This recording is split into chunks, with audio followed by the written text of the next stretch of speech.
So I'm trying to do. Hustle and motivate. Choppers and throw away. Hustle the overweight. That's why they follow me up. They think I know the way. Cause I took it for things. Born in the spot. And if you pattern my track, I make you my protege. Lost in that soldier race. Niggas don't know them days. Take you in back of the buildings. Make you expose your rage. Take you across the tracks. Make you explode the face. Now you official now. But you got a soul to say. I just been cooking that new. I'm about to drop in a few. Think if I call it the great, the people gon' call it the truth. I ain't really stripped on the credit. I just paid all of my dues. I just respected the game. Now my name all in the tune. Tripping on all of my moves. Quote me on this, got a lot more to prove. Remember I came in this bitch, fresh out the county, but nothing to lose. Nah. When I got on you, hey, I don't do this shit. No, not at all. You, but my money really that you do. So I don't do this shit for nothing. Not at all. I told her I got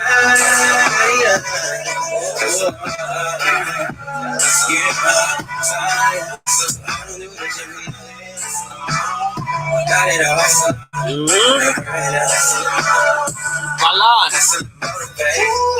Back in this bitch like I never left. Step for some shit that you never rep. Passing through stages and light through the ups and the downs like it's all just another test. Live by the rules like a fucking ref. I got respect in 100 sets. Too many chains need another chest. Playing no games if it wasn't chess. Come from that cloth that you couldn't stretch. Come from that circle you couldn't touch. Heavily pressured and under stress, even though niggas ain't sure we was a mess. Honest as tip playing to the left. Judges young nigga by their stretch. If it's no washing, what they expect? Only thing we knew for sure is the bang set.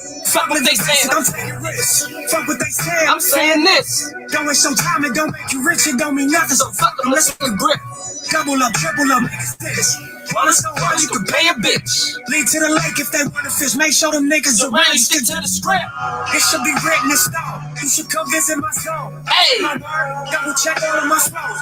Y'all think it's a game on this YouTube shit, man. I'm gonna show y'all something tonight, bitch. Showed everything but they show. Straight off the curb. Hey! Niggas rich as you are. To dress to whom they make it so. I don't do this for nothing. Nah. I don't think it's a game out here. I think I'm on here talking just to talk. But my money really. That's all I'm trying to do, pimpin'. Cause I don't do this shit for nothing. Oh, not at all.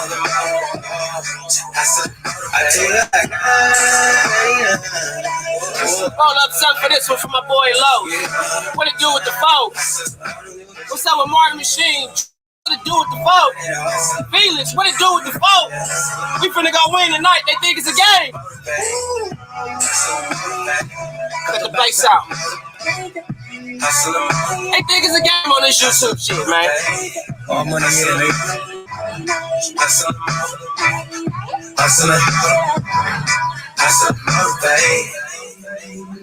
Victory lap. Man, what it do with the business is, man, it's your boy DT3, the Boom Beezy, and I'm back at you again with another Boxing Talk podcast, Boxing Talk 182, boxing over everything. What it do with the folk?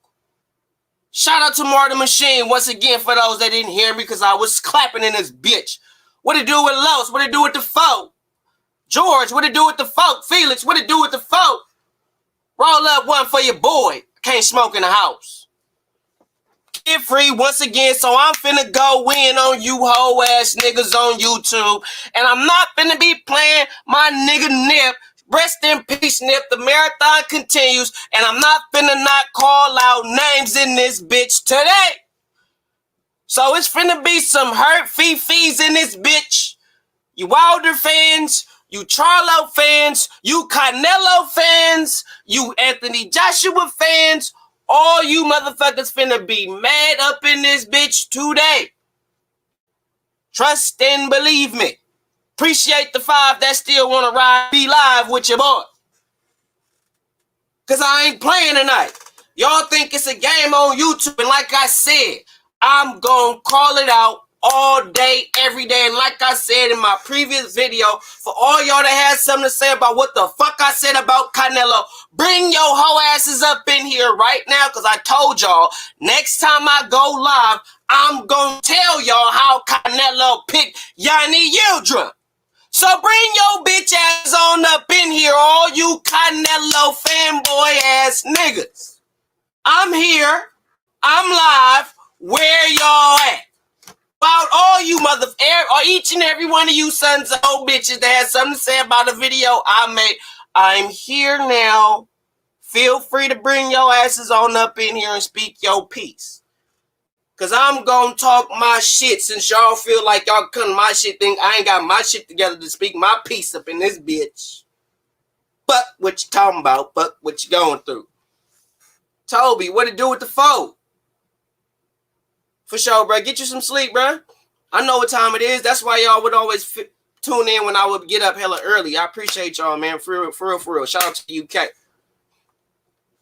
They the ones that pretty much built this motherfucking channel. Shout out to the UK. Yeah, I said it. Finna speak my motherfucking piece in this bitch. Y'all think it's a motherfucking game out here. Hold on. Hold on. Wait a minute. Let me get this together. Now, since y'all think I'm not gonna show my face out in this bitch, let me holler at y'all real quick, real fast for your ass. Hold up. Hold up. Hold up. So, what I said about Canelo picking, y'all, I'm gonna start with that shit first. And before I go in on that shit, shout out to the set, Boxing Logic United, Andrew Tucker's World, Two Hands the Reaper, and JB's. Shout out to the set. And BBC forever. What's up with Unicorn though? I don't cook like that though, bro. I just did that because I said it in the live, and I was like, let me, because I said it, but I wasn't able to show people what I was talking about. So I wanted to show them. I didn't want to go through the whole fucking recipe of cooking and shit. But anyway, so since y'all had a problem with me saying Canelo picked Yanni Yildirim, which he did. What's up with my girl, Lady China? They'll see what they do with the folk. Run down season, y'all. But anyway, if you want to slide on, if you got some time, I know it's like super early out there. You can feel free to slide on, because I'm finna cook. Canelo fans, all you niggas getting it today.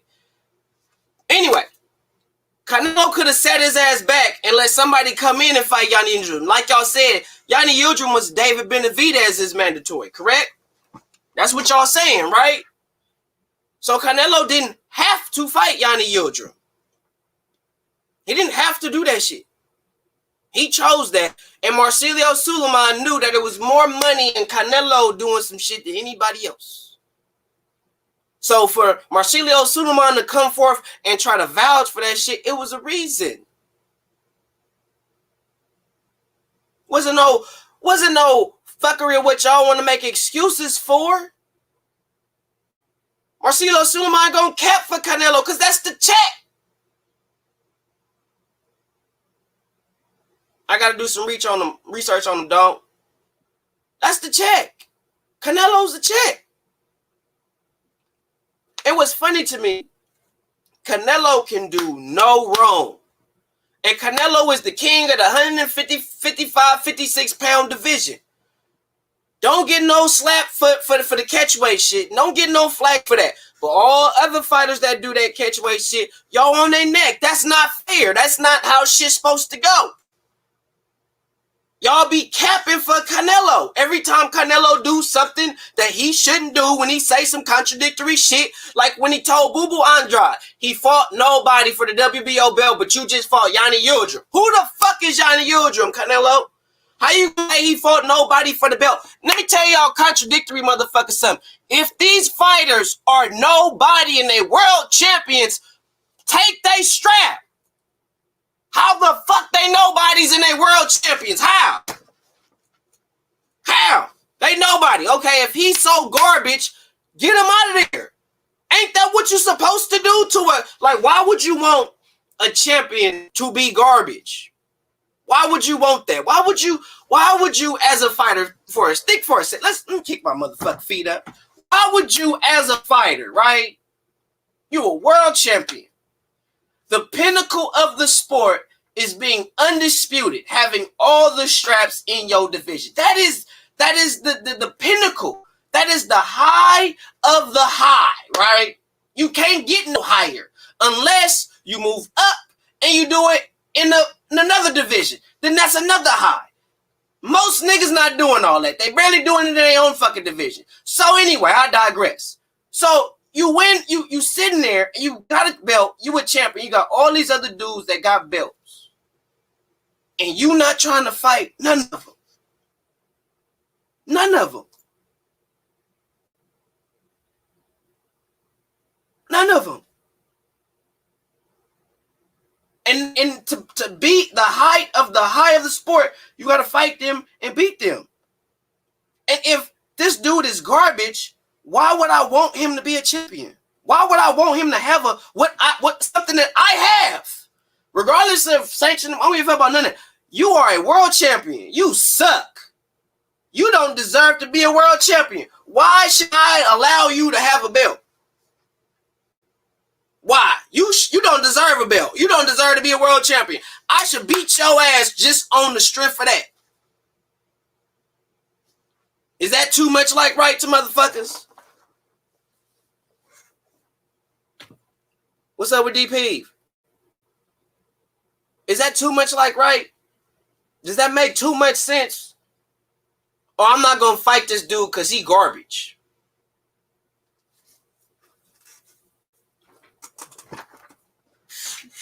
Help me make that make sense. Bruh, y'all these niggas got super fans.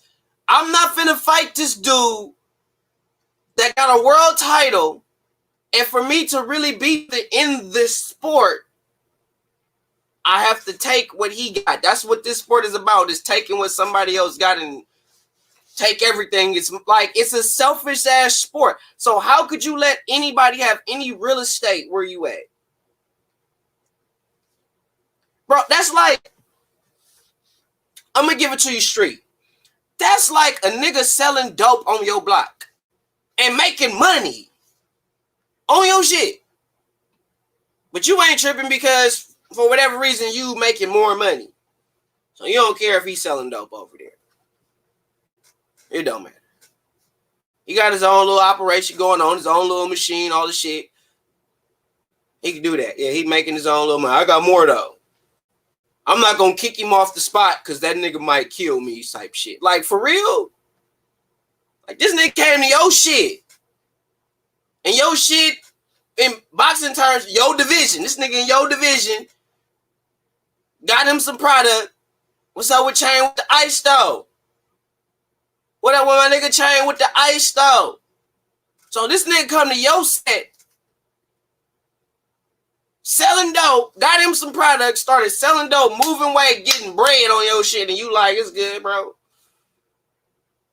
As long as you stay on the other side of the street, bro, it's cool. It's cool. You know what I'm saying? It's all good. I'm not coming over there. You don't come over there. You don't come over here. But we on the same block, though.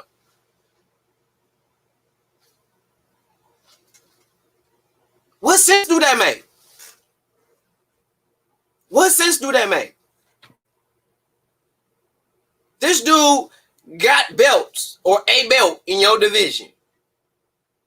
And you just want to hold on. Since when does having one belt give you all real estate in a division? What the issue is nobody, it's all contradiction. Shout out to Gun Rights Mafia. He been saying that shit for shit, you could say some years now. It's all contradiction. All of it. Remember, belts didn't mean shit. Belts don't mean nothing. Don't mean diddly poo. The belts don't mean shit till you don't have them. Real rap. The belts don't mean shit till you don't have them. So while the Charlo brothers may have belts, and Jamel, I believe, is a better fighter. He's the better fighter of the two brothers. I ain't gonna play. But how, bro? I mean, he started the low risk, high reward because that worked, but you got to understand. Not understand in the sense like you got to respect game in that sense. But what's up with Beams? 2K though. But Floyd did what worked for him. And also, it's not even him going through the pretty. I know people say they want to go get the Money Mayweather without going through the pretty. It's not even that. It's not even really that, bro. Floyd was boxing his whole life. All Floyd knew was boxing. We forget about that part. Floyd didn't smoke, drink, party really with, like, he partied with bitches, like he might watch bitches shake their ass and shit. But he was super, like, we don't give Floyd credit for actually doing the right shit as a fighter for real. Like, we give him flack for maybe the opponents he picked him when he picked them, maybe for slapping a bitch or two or shit like that. But if we look at him like really as a fighter, let's really just look at him and his whole upbringing in the fight game. Floyd was hella dedicated, bro. You can't take that. You can shit on him, but he was hella dedicated, bro. I don't like Floyd like that. Let me be clear with y'all. Like, it ain't like I'm just being real like that. And that's another thing, bro. I'm just being real. Floyd was hella dedicated, bro. He had two people to look up to that was also professionals in their own right, and his father and his uncle. So he had that, and they had hella good boxing experience, and they had really good tutelage under them. So it was kind of hard for him not to be who he became, as far as being the skill set that he has. He was dedicated. He was more dedicated to the sport than these fighters today. That's why he got the money that he got. And then when he made a certain amount of money, he knew to do shit outside of boxing because he knew he wasn't going to be boxing forever. We get mad at Floyd because they saw what he did and now they want to duplicate that. But we can't be mad at Floyd at the same time he put in the work that he put in. And he did what he did. You know what I'm saying? I'm not finna shit on Floyd like that. I can't do that. I can't shit on Floyd like that. I can shit on him, but not on that type of shit. I can't do that. He was hella dedicated, bro. Like, name a fighter right now that you could watch train for 2 hours and don't look tired. Name me a fighter that you could actually see train live for 2 whole hours and do not look tired ever. Always sharp, everything's on point, all the shit. Who have you watched? Don't worry, I'll wait. Real rap, I got time.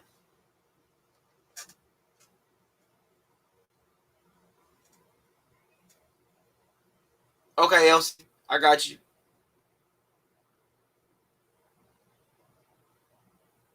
I'm still wait. What's up with Boxing Source though? If you came in earlier, my fault. But what's up with D Hodges? Let me get back to the motherfucking chat. I'm missing motherfucker. I ain't even seeing people running my goddamn mouth. What's up with D Hodges though? Adri, what to do with the fold?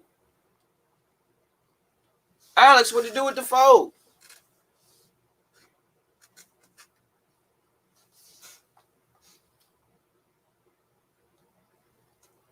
Well, you're not a professional boxer. I'm just saying, who have y'all? I'm not saying like Floyd didn't do some fuck shit. All fighters do fuck shit. Like, that's the problem I have with a lot of fans, bro. All fighters do fuck shit. Go through every era. From the golden age, black and white era, all the way up to today, you will see fighters doing fuckery. You will see it. Even in the days when fighters fought everybody. What's up with GC though? What's up with Wayne Wales though? What to do with the foe? It's always fuckery, bruh. The problem is y'all don't put the sport over everything. Y'all don't do it. Little Sparky, what to do with the foe? Major Key Boxing, what to do with the foe? Y'all super like, when somebody say something about Canelo fans come out of nowhere. If I say something good about Canelo, get subscribers, 10, 20 subscribers, maybe 100 subscribers. As soon as I criticize Canelo, all y'all cut out. Why? Since when was Canelo above criticism? Since when? You tell me. What's up with Boxing Source? Yo, what's going on, man? Nothing. I'm just cooking on just boxing over everything, bro. And I also, what's up with Lisa Bales though? Queen Lisa in the building. I really want to, and I'm glad you here because you are a person that I've honestly never spoke to outside of YouTube, but at the same time, I have a very admiration and respect for you as a boxing analyst and a YouTuber. And what's up with LaRondo? But when you are a completely non-biased channel, you call it, you just talk about the fights. You just talk about boxing. It's no middle ground, no narrative. It's just boxing. And I respect that about you and your channel. Like, I really do. But when you talk, what's up with Troy Graham? Everybody just popping in all of a sudden. When all of a sudden somebody say something about like Canelo or Manny Pacquiao, people get their panties in a bunch. And I don't understand it. I never have. As soon as you say something about Canelo, I get criticism. Because I said Canelo picked Yanni Yildirim. He did pick Yanni Yildirim. He didn't have to fight Yanni Yildirim. I believe, based on what I see, that he used that Yanni Yildirim fight to promote the fight with him and Billy Joe Saunders because that fight was already made and gonna happen, regardless of him fighting Yanni Yildirim. Correct me if I'm wrong, Source, please. Well, that was, basically a pick because Abdi Yildirim was named as a WBC mandatory when he didn't have a fight since he lost to Darrell for that particular mandatory position. So he got a mandatory without even fighting for it. So it was basically like Bermain Stavern, a few years ago, after he lost the belt. He didn't fight anybody and still got the mandatory position. So it was just, it's crazy how, Yildirim got to that spot. But, like you're saying, I mean, you got to just call it like you see it. A lot of these fans, it's not like there's fans of the sport and there's fans of a fighter. It's completely different when you're a fan of the sport than when you're a fan of the fighter, because when you're a fan of a fighter, it's almost like people can't necessarily tell the truth about that fighter without them reacting a certain way. And that's what we get with the sport of boxing.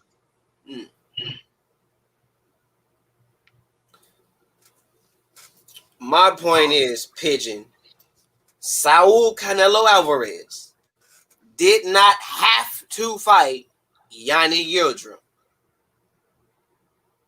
He didn't have to. Marcelio Suleiman was like, hey, well, we can put you with Yanni Yildirim. Y'all done sparred together. You got to feel from, what he fight like. And Canelo was like, yeah. And plus, I'm trying to push this undisputed shit at super middleweight anyway. Why not? Easy work. And y'all mad. Because I said it. Source, did he have to fight Yanni Yildirim? Correct me I don't want to be out here fraudulent now. It's like I was saying. He never had a final eliminator to become the WBC mandatory, whether it was supposed to be a rematch against Darrell or not. Still, he was set up as a mandatory without any fight. He had been inactive since, what was that, 2019 or whatever it was when he had the fight against, Darrell. Mm-hmm. And so he lost to Darrell. Darrell ended up losing to Benavidez. And so you never had a mandatory fight or a final eliminator for that belt, regardless of who was holding it. So that was the thing, that WBC just ruled that, okay, Anthony Odom's mandatory, regardless of what was happening or regardless of who held the belt. So, I mean, thing is, hey, ain't Canelo's fault that, Benavidez screwed up and, went overweight. But fact of the matter is, he got overweight. He ended up winning that fight. The belt got stripped. And then the WBC said, hey, yeah, this Canelo Callum Smith fight, you know what we're going to do? We're going to add the WBC title and put that on the line in that particular fight. While people knew that Canelo was highly favored to win. So they wanted that belt on Canelo. And so once he won and got that belt, they said, hey, you know what? Let's go ahead and make that mandatory fight happen. And that's what they ended up doing.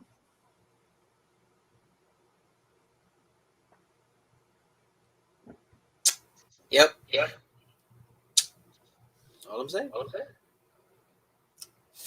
He could have fought Billy Ho. But nope. Wanted to get that Yanni Yildirim smoke. But anyway, what do you think, Source? Something that I would love to ask you, and I'm only asking this because you here.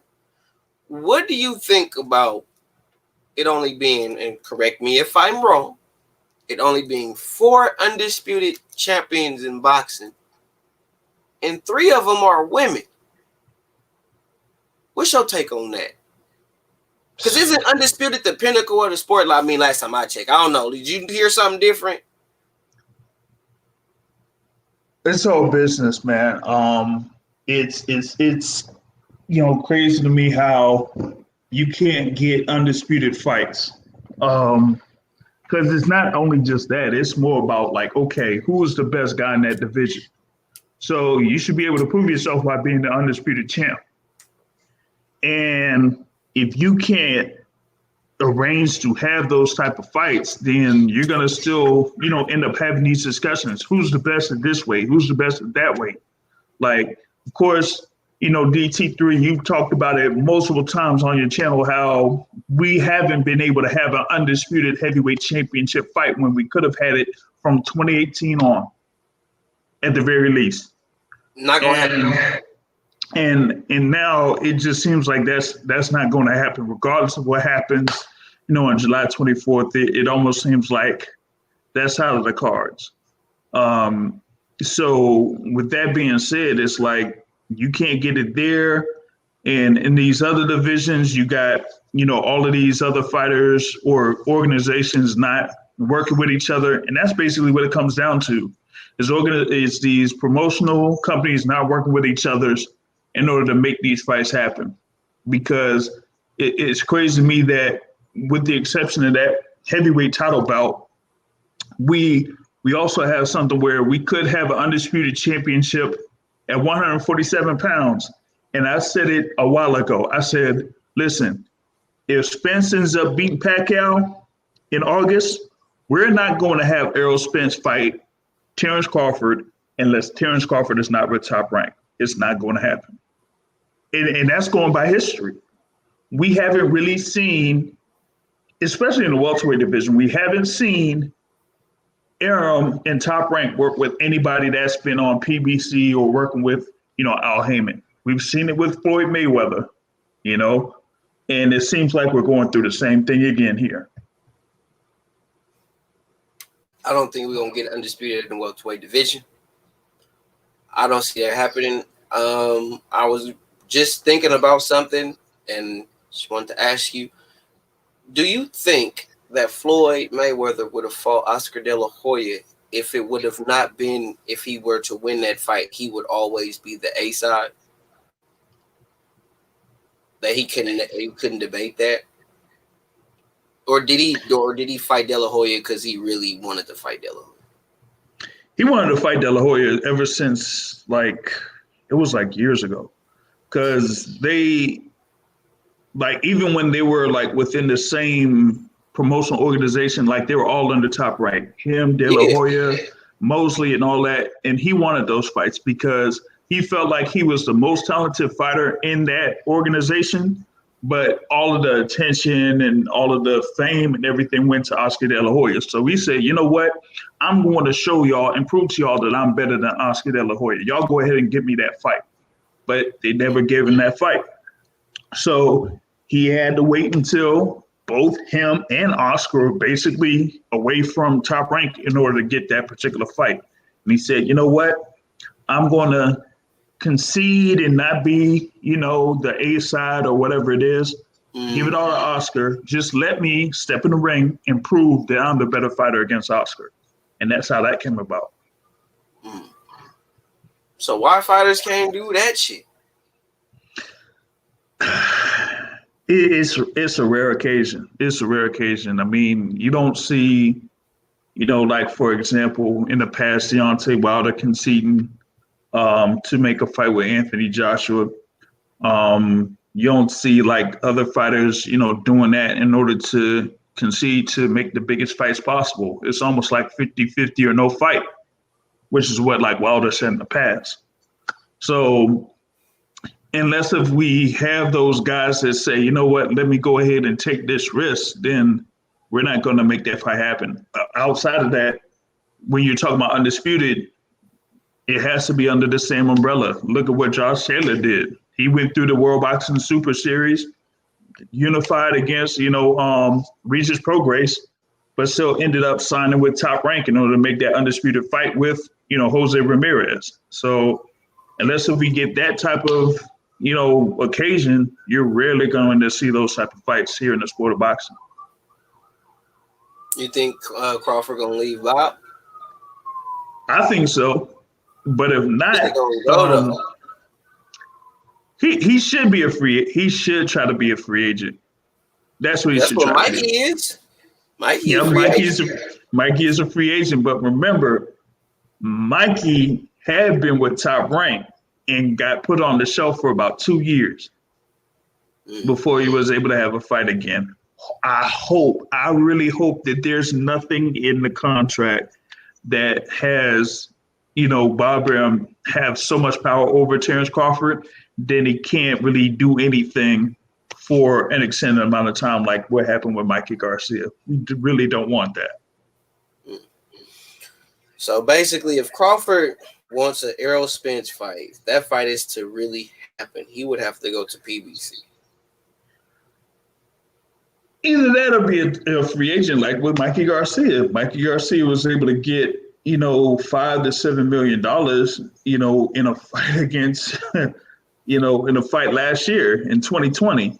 Like to get that much money for a fight that's over in Texas, he know how to negotiate though. Mikey know how to negotiate. He knows how to negotiate. So and he was able to work that deal. He was able to, work a deal to fight Errol Spence. So hopefully Terrence Crawford has that ability and has that power. He's working with, Bo Mack, B&B Sports over there in Omaha. So they're seeing if they could try to build something, with that, with that promotional organization or, that company.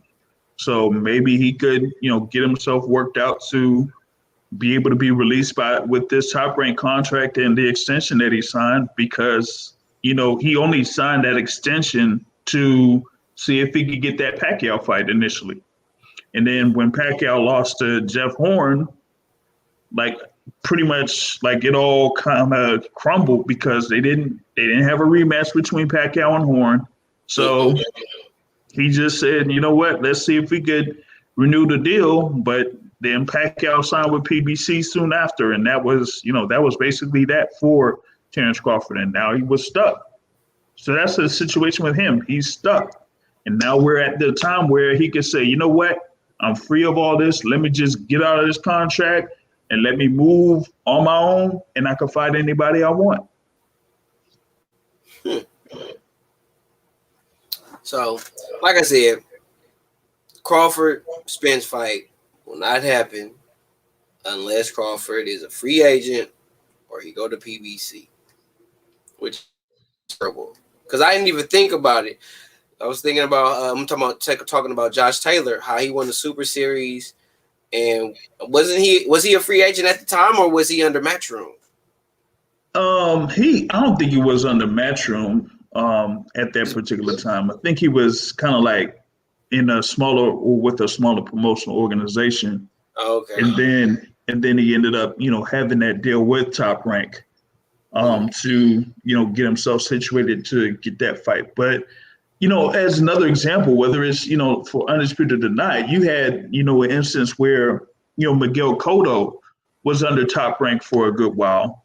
And then he had the rematch against Antonio Margarito. And after the rematch against Antonio Margarito, he was off from Top Rank. His first fight after being free with Top Rank was against Floyd Mayweather. And remember, they were talking about that whole thing, with the exception of Manny Pacquiao. The other fighter that people were saying that Floyd Mayweather should fight for a while was Miguel Cotto, especially when Cotto was undefeated. And then you had the time when he went up against Margarito, and we all know what happened with that. And then he still had to get himself back up from that particular incident. And once he got his, revenge against Margarito, he was free from Top Rank. And then, boom, he gets a fight with Mayweather. What's up with Slide Tendencies, though? What's up with Shelton Moore, though? I see what to do with the fold.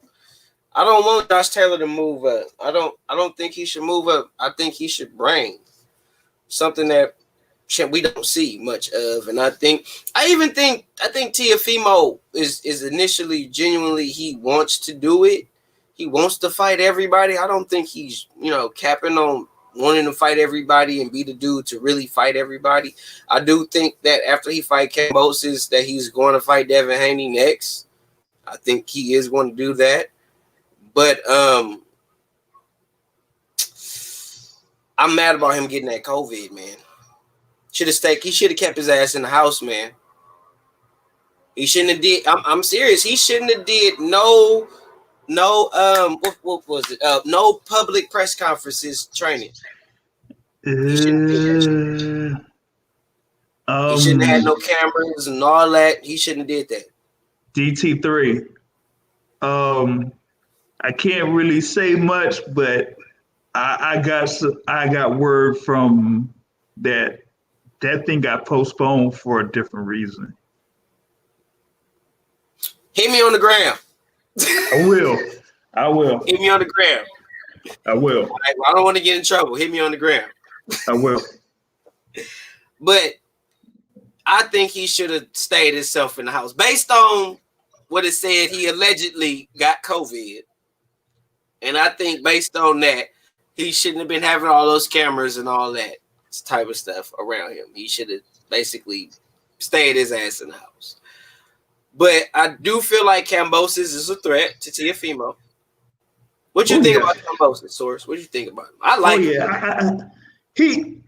He seems like he's very confident in this particular fight against Teofimo Lopez, and that's a real interesting thing to see. He's not backing down from Teofimo in any sense of the word. He's been confident. He's a very confident fighter overall. Me personally, I wasn't really impressed with his fight against Lee Selby for that IBF mandatory spot. Me neither. I thought that Selby, was able to score very well with the jab over the course of that particular fight, and that I didn't see really much adjustments from Kambosos there for him to get the nod in the decision. But he is very, very confident that he could do something against Teofimo Lopez. So come August, we'll see how that turns out. But the crazy thing is, I could have went to that particular fight card, and I passed on it. Why? Before the news came. Well, I just felt like, I couldn't make it. It was like a whole bunch of events going on. One that, of course, last week you already had like 3 different events going on. And then, of course, this coming week. So, like, I'm scheduled to be going down to the Tank Davis fight. So I said Miami 1 week and then turn around and go to Atlanta. And I could have went to Vegas this week too, but they didn't approve me for the fight. So,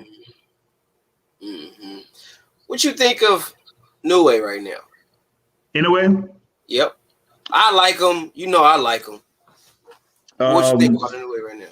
One of my folks that is a contributor to the podcast puts him at number 1 pound for pound. Given what his previous opponents have done, I mean, look at Nonito Donaire. He's a world champ now. Beat up Obali. Manuel Rodriguez, I think, was doing some things. So, we kind of is building up his resume as a top pound for pound fighter. I mean, I still have Canelo at number 1, but in a way, he's doing very well. But I would like to see what he does against the winner of Casemiro and Donaire. Got you. So with Sheldon Moore though, what do you do with the folk? What's happening, homeboy? DT3 the Boom Man. What's going on, baby? Nothing much. Just cooking. Still just trying to, trying to be nice right now. I got my boy Source on here. He's keeping me composed. Boxing Source. Salute to you, brother. Brother Sheldon, salute. Yeah, I was just here. I'm listening to what you were saying, man. My flight leaves Thursday at 5:30. I'll be in Atlanta Friday morning, and I'll be there in the 7th row. I got to go see this stoppage that's gonna happen. Tank finna get stopped. That's my pick. You really got Tank about to get what? You been think saying Tank? that since the fight was announced. He's gonna get stopped. Wow, that's deep. Yeah, and I got a $300 bet on the line. He gonna get stopped. Hey, that's what the announcement. Once this was announced, folks were saying, "Hey, Tank, you kind of jumping up a little bit too high." But the dude started at 122 pounds. Did you watch DT Boxing Source? Let me ask y'all a question right quick. Did both of y'all watch the Gamboa fight? Yeah, I was there. You was there. Yep. Now Gamboa tore his Achilles in that fight, correct? Yes, sir, he did. It still took that man 12 rounds to get that man out of there. An injured guy who came up from 122, I believe, 126, I believe. I'm sorry, 126. Gamboa came from 126. Now you going up to fight a guy who's naturally a 40-pounder, bigger than you, longer than you, got a little pop, undefeated, 25-year-old champion. And you think you all gonna bring this 30-pounder up here to take my strap? I don't like them odds for Tank. I really don't. I haven't seen Tank do any boxing since I've been watching him. He's just been mollywhopping guys and running through them. That's not gonna happen Saturday night. I guarantee it. Well, I ain't paying for it. I catch it on the highlights. I think Tank gonna get him. I think it's gonna go 12 rounds. Tank gonna win by a split decision. That's what I think. Boxing Source? I mean, you got, Mario Barrios. He's been there at 140 pounds for a while. All he has to do is make 140. When they weigh in on Friday and then book up to whatever he needs to book up to. Ooh. They got him at 5'10". Hey, you might be right. Sheldon, sorry, Source. Go ahead. He's listed at 5'10". He might be about 5'11". Maybe even taller than that. It's like fighting who is it? Francis Bartholomew or Robert Easter or something like that. Right. And you're coming in there at like 5'5.5". So it's like, okay, and you're not facing a Yuriorkis Gamboa, you're not facing a Leo Santa Cruz who's coming in at a lower weight. Right. So you've had about 25 knockouts in 26 fights, but they've been against guys that are much smaller than Mario Barrios. If he's able to do that against Mario Barrios, then I'll be impressed. But Mario Barris is somebody that can really throw hands. And if y'all seen him against Ryan Cowboy Carl and what he did Yes, to I Ryan did. Cowboy Carl's Destroyed face, him. Destroyed man, him. you know, so hey, this is going to be something that, people should not sleep on. Like they shouldn't really sleep on this right. Exactly. Now, I heard you guys saying something else about the Crawford situation. I wanted to put a point out there. I don't know if you guys knew this, but the difference between Mikey's situation and Bud's is Mikey wanted to get out of the contract. He wanted to break it. That's why Bob shelved him and took him to court for 2 years. Bud's contract is up. That's it. This is his last fight. That's why he doesn't care who it is. He gets his minimum, 4.5, the $1 million for every fight that's not Spence, and he's on his way. I doubt Bud re-signs with Bob Arum. I doubt that very seriously. Well, what you got me thinking about, Sheldon, is the one thing we all know, especially if you didn't work out and did boxing or just lifting weights or whatever, muscle take energy. And the more you put on, the more, more energy you going to exude and shit. Yes, sir. I don't think Tank ain't going to have the gas. Tank didn't have the gas at 30 or 35. Yeah. What makes you think he's going to have gas at 40? That's what I was thinking. Like, he already don't have the gas, like, at the weights that he's supposed to fight at. And this is a weight he technically ain't supposed to fight at. And all he doing is just basically being himself. Like, he's not watching his weight. He's eating whatever the fuck he want to eat, all the shit. Like, he's not eating right. I bet you Tank ain't eating right. He probably still eating Sonic and shit. I tell you what, DT3, we gonna see, baby. That's why I'm getting on the plane to go check it out firsthand. But I do think he gonna still win by split though, because I think I think Mario is gonna turn up in the mid to later rounds. He gonna turn up. You know how the Mexicans do? That boy last night, that boy fight name ain't that for no reason. I just don't see Tank being able to overcome the size advantage. I think the size advantage is too much. Because think about it. Say he does get past Barrios. I'm impressed if he does. Tell me who else he can beat at 40. That's worth the shit.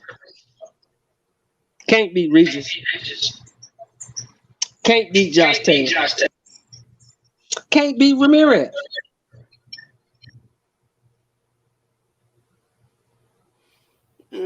Tell me if I'm wrong. I'm not arguing. I'm not arguing. Shan saying that Tank can't make 135.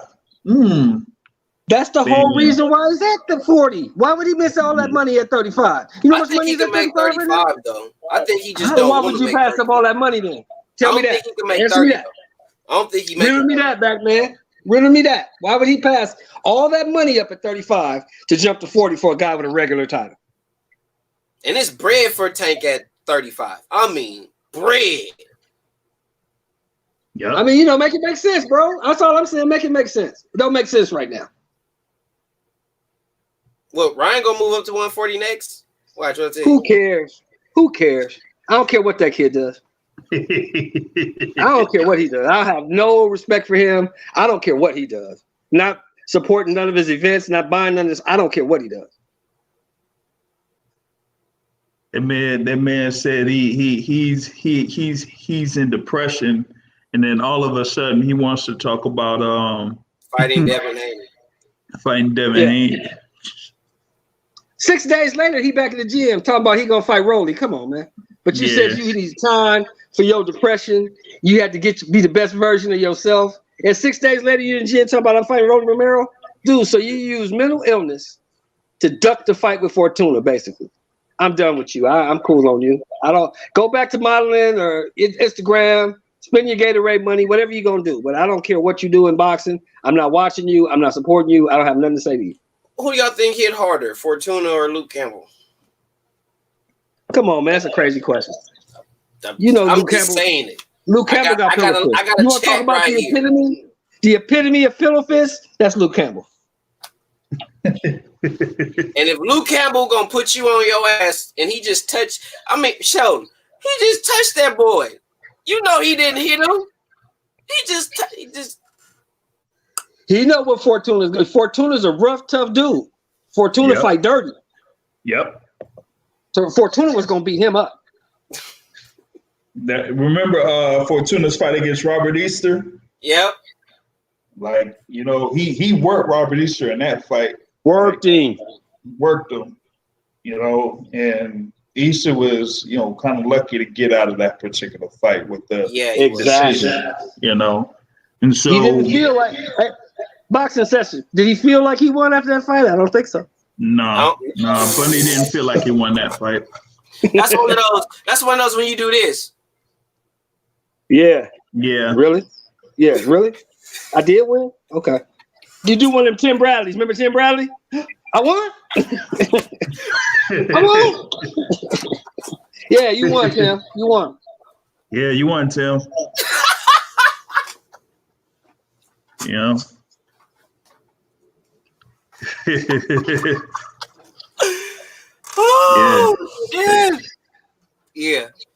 And I'm sorry, I'm gonna say this too. Andre lost first fight. That like even to Kovalev? You saw the look on his face? Yeah, he know he lost. I know he lost. He got dropped. And I don't think he did enough to pull out the split decision. No, he got dropped. I know. I don't think he did enough. Because Kovalev was in his kitchen. Yeah. That was a good fight, though. It was a great fight. It was Andre a good Ward fight. showed monster heart. He showed monster heart. He's a hell of a fighter. But, put it this way. This, DT3. I'm an Ali fanboy. I admit that openly. I'm a Muhammad Ali fanboy. Muhammad Ali could be Godzilla and King Kong in the same night. I believe that. But that's the same situation Muhammad Ali had with Ken Norton. You didn't win that fight, champ. You didn't win that fight. Got his jaw. They gave it to you. They gave it to you. You know you didn't win that fight. Ken Norton beat your ass. Yeah, I love Ali, man. I don't be capping for Ali. I just don't like when they say Wilder and Ali. And now that I just said that, I'm going to segue over to Deontay the Bronze Bomber Wilder. Can I say this right quick? This is one thing I try to tell these people. So you say Deontay Wilder 6'7", Muhammad Ali 6'3".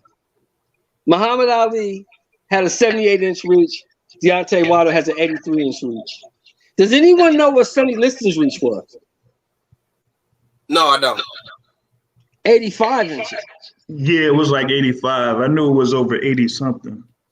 So, if Prime Ali destroyed Sonny Liston with 85-inch reach, what happens to 10 times more skill than Muhammad Ali boxer Deontay Wilder with a prime Cassius Clay? What happens? He'll do the same thing, dancing all over the ring. It's not going to be pretty. A guy that really not going 3. That fight might go 3 rounds. Maybe.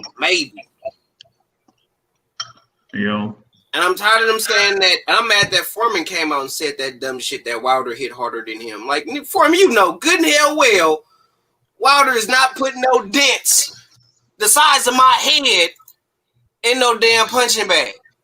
Let me give y'all something to look at. When you get a chance, Google, go on YouTube and look at Shavers Holmes 2. Oh boy! In the 7th round, I've never seen a man get hit that hard in my life. Larry Holmes bounced off the canvas like a basketball. He got his arm, and he got up. And in the 11th round, he stopped Ernie Shavers. So I say that to say this. Not only Ali, Larry Holmes beats the dog shit out of Deontay Wilder. For real. Oh, yeah. Larry Holmes is a bad dude. Larry Holmes is a bad jab dude. in the business. Best jab in the business. My opinion. Larry Holmes to me got the best jab ever. Yeah, better than Ali's. Because his jab was a piston jab. It was sticky. Like, it was just nasty. Like, you couldn't stop that shit.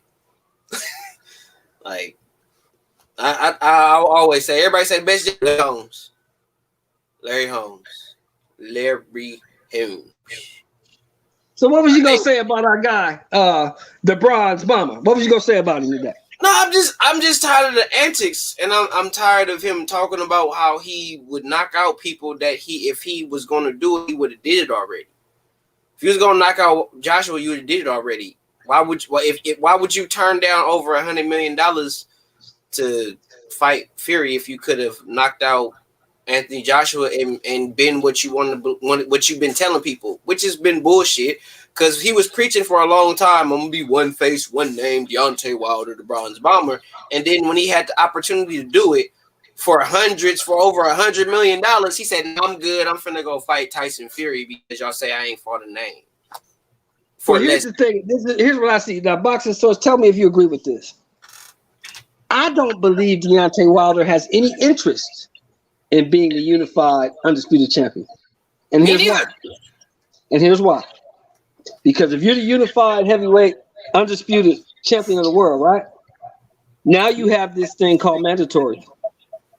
You can't pick and choose who you fight. You got to fight the guys that's lined up. I don't think he wants to do that. What do you guys think? Source, what you think? Yeah, I think he's perfectly content with holding one belt. I know he keeps saying the one face, one name, one champion, but he only has one belt. And even with that, he had been WBC champion for 5 years, and he's only had,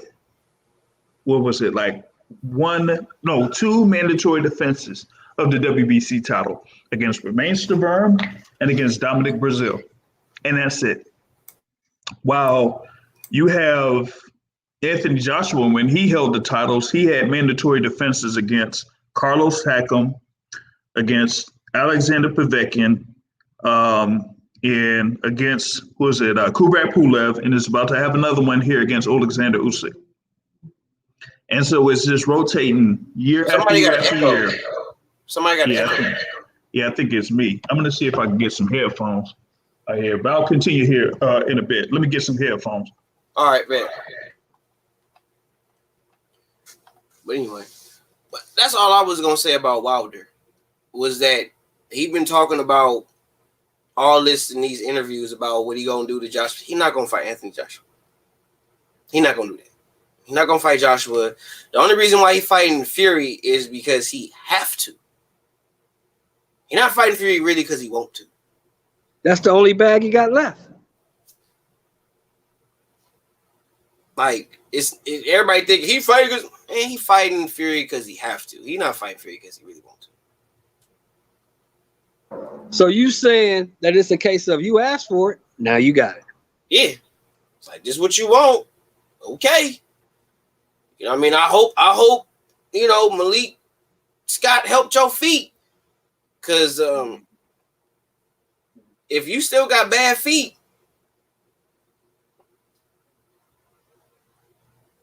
that's a fundamental flaw right there. Definitely. It's going to be if you still got bad feet, it's going to be a bad night. Yep. All Fury got to do is put him on the back foot. That's all he got to do. Yep. That's it. If Wilder don't have no feet, if he don't know how to move or do anything off the back foot, it's gonna be a long night for him. It don't matter what because I think all Malik Scott doing is just gonna make him more aggressive, make him want to press more. Because Wilder don't do shit until you get tired, and then he hits you with a right hand, and then all of a sudden you go to sleep, and everybody think his right hand is so hellacious. When in reality, if you a real KO artist, you're knocking dudes out within the first 2 to 3 rounds, if not the first 5. Well, check this out. This is what people are still forgetting about. I never hear them mention this. Didn't Fury eat that right hand twice? Yeah. Did he get up? First, okay. One time he ate it and went right through it. He ate it 3 times. Third time he ate that shit, he walked right through that shit. Bro, you cut the cap, Judah. I've been trying to stay away from the chat because I don't want to be grilling motherfuckers for real, because I want to let Boxing Source get his little talk in. I want Boxing Source to cook. I want Sheldon to cook. But if I get to go into the chat, these niggas ain't going to get to cook. So I'm trying to be a professional right now. You fucking my mojo, bro. You really fucking with Mojo with this bullshit talking about these clowns don't want to see Wilder. Niggas been trying to fight Wilder since Jesus was a pup. Nigga turned down over $100 million to fight who? Fury and get his ass beat twice. If Wilder's so saucy, why the fuck he lose to Tyson Fury 2 motherfucking times? How? Y'all want to cap about the motherfucker getting knocked down the second time, but what happened after that? Fury got his big fat ass the fuck up and beat the shit out of Wilder. Beat the shit out of him. So y'all want to be happy about 2 fucking knockdowns and Wilder was getting his ass beat. And y'all want to get this nigga rounds for forward pressure because the nigga walking forward doing this shit? Fuck out of here. I'm sorry. I digress. I had a moment. Yeah, we talk about this thing with Wilder and Fury from a stylistic standpoint. I've said that Wilder has issues with guys that are around his height or taller than him. If it's someone that's shorter, then he could just use his length in order to, have his advantage against those guys. But when it's somebody like 6'5" or whatever it is, then he'll have issues with them, regardless of what happened. It could be a Eric Molina. It could be a Gerald Washington. It could be a Johan Duhaupas, or it could be Tyson Fury. He had issues with all of those guys. And with Tyson Fury is someone that actually had the abilities and skill to keep Deontay Wilder at a distance. That's what he was doing in the first fight. He just kept Wilder at a distance. The only thing that he messed up was he tried to get into Wilder's mid-range. And that's when he's starting to have the hooks land on him, which led to the first knockdown in the 9th round. And then once again in the 12th round where he got hit by the left hook while he was ducking, then he got scratched by the right before he went down in the 12th. So then you go into the second fight and he's like, you know what? I'm going to fight on my front foot. I'm going to force Wilder to back up. And Wilder cannot fight well on his back foot, especially against taller guys. And so regardless of what, Wilder was trying in there, it really couldn't work, It just couldn't work. So the thing about it is that, look, he got knocked down twice. Wilder did. Once over the top and once with a body shot. And he was getting worn down. He was getting tired. And when he gets tired, he really doesn't have anything behind him as far as his punches are concerned. So, okay, yeah, he has a right hand, but if he doesn't have the energy or the full energy to throw that right hand, it's not going to have that same type of power that people think.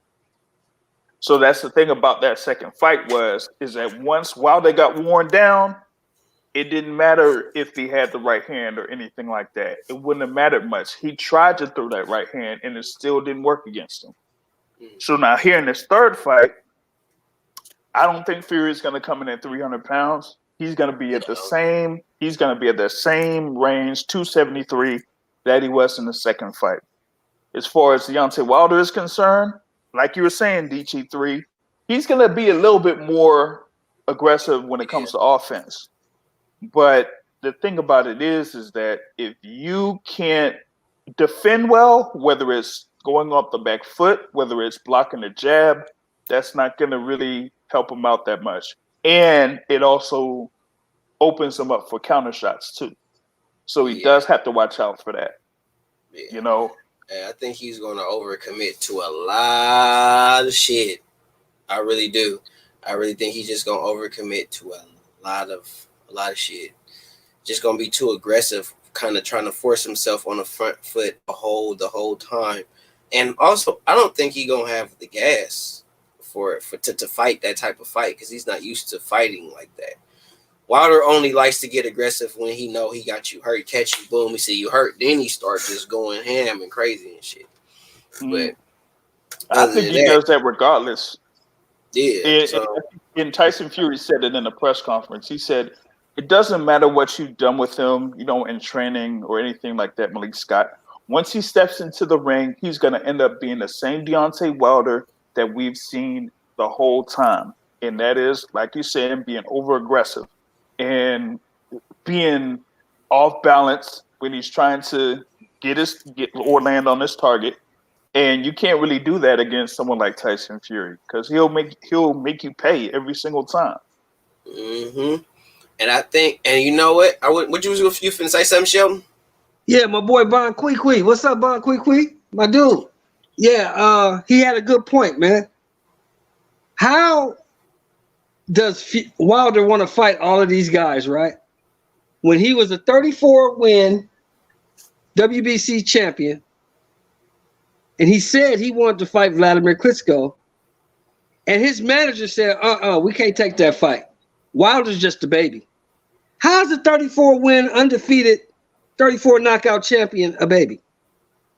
When have you heard of that? Deontay Wilder. He can't fight. Part of boxing history now. Because he's a baby. Yeah, he's a baby champion. Come on.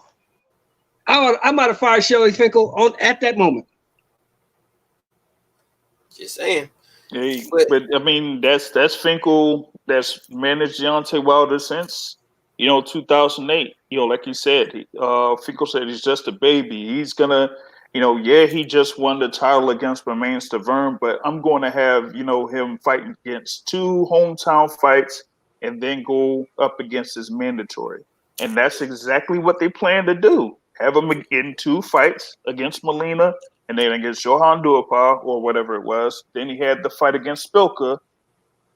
And they were going to set him up to fight Alexander Povetkin. And that's exactly what they were doing with Deontay Wilder. And it's crazy because, like you said, 34 fights, 34 knockouts at that time. And you're still saying that he can't face those top echelon heavyweights at that particular point. That's crazy. Yeah. And then the new narrative that I wouldn't say new, it's not new, but then this narrative that, this dude, Judah dude popped up and said Wilder was drugged. Let me tell y'all something. I'm finna kill that whole Wilder was drugged, Wilder had a dent in his head, Wilder had this, that, all that shit. If Wilder had anything wrong with him after he fought Tyson Fury the second time, guess what?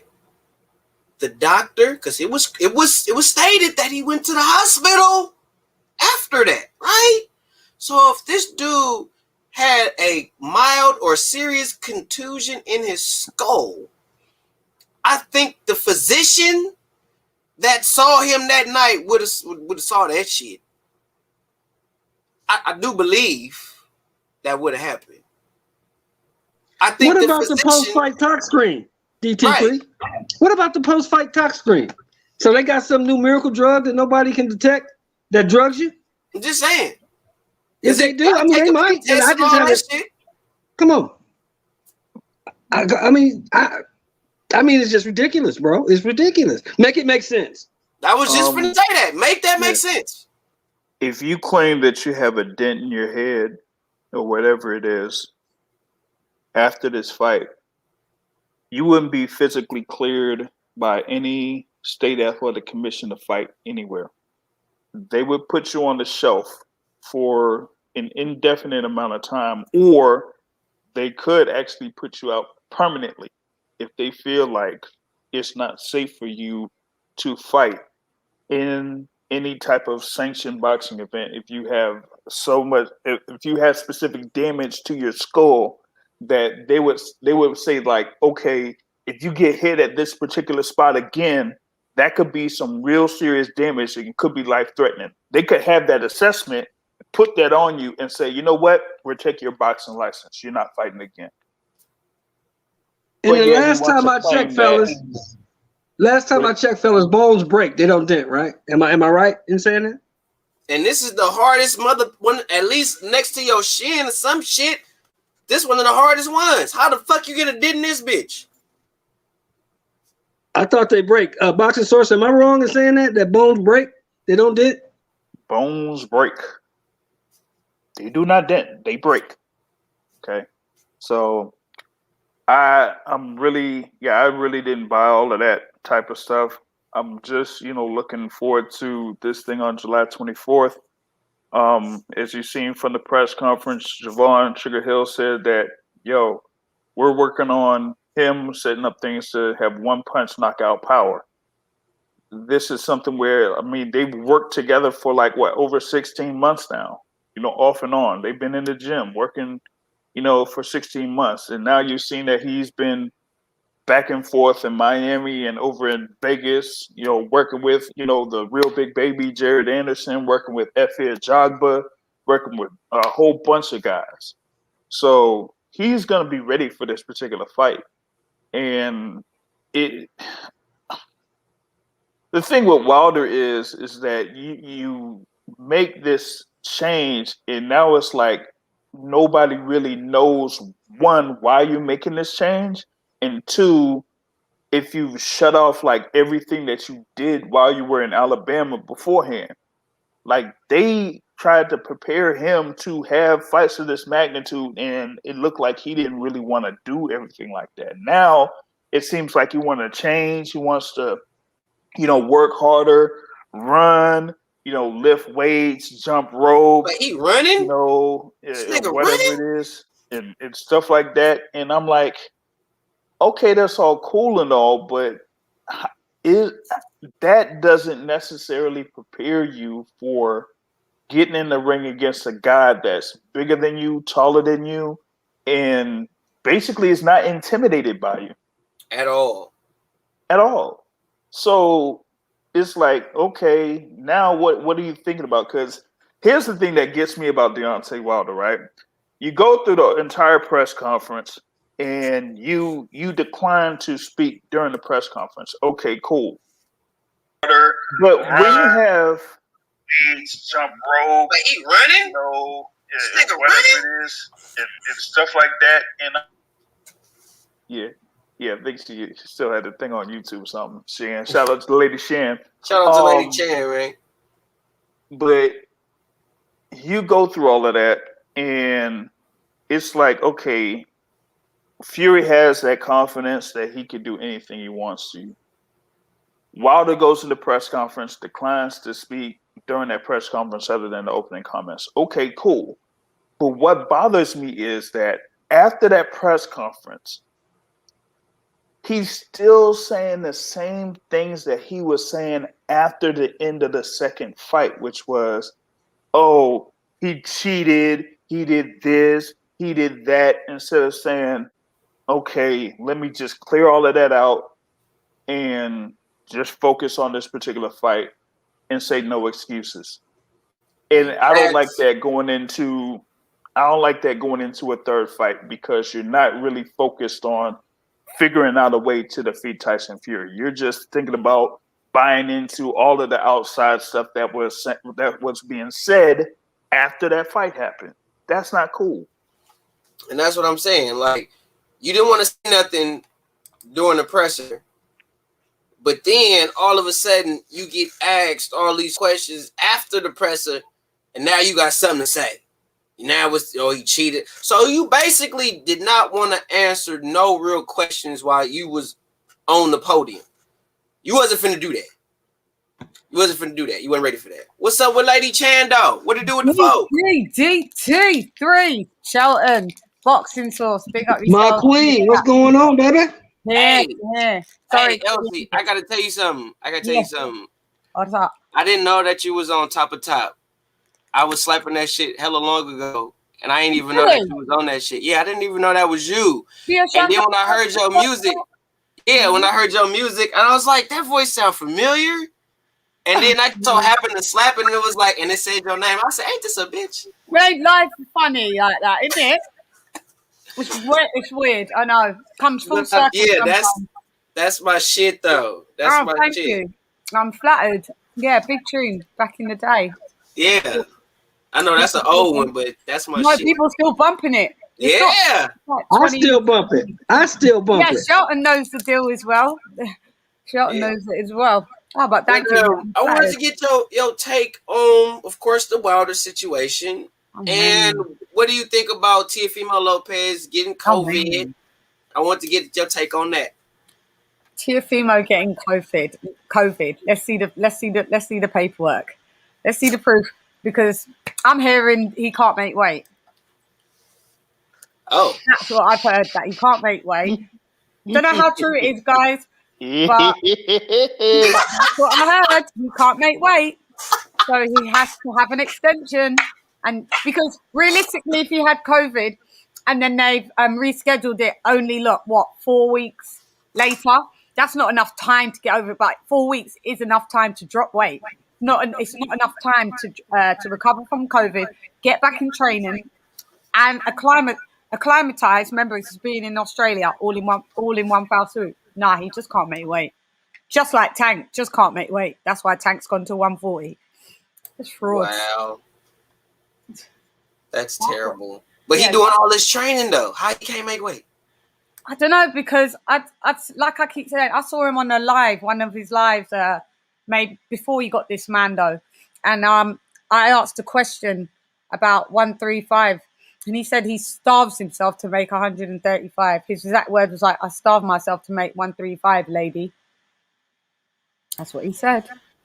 Damn. Verbatim.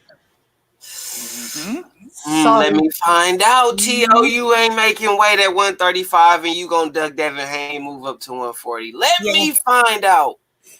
He ain't gonna fight. He's not fighting Haney. He's gonna duck Haney. Don't know why, because he's a great fighter. And yeah, that's near enough a 50-50 fight. So I don't know why he wants to duck Haney. Maybe it's just too much of a risk. Yeah, moving along swiftly. Tank, he can't make 130 nor 135. That's why he's doing the 140. Get a quick belt, and I don't know if he'll stay at 140. Better. No What you don't think he's gonna do against Barrios? I have him stopping Barrios later rounds. But the thing is, Barrios has got a chin. Barrios has got a chin, but Barrios has got power. Barrios is, what is he, like 5'11", 6 foot? Yep. Very tall, very rangy, very he has pop.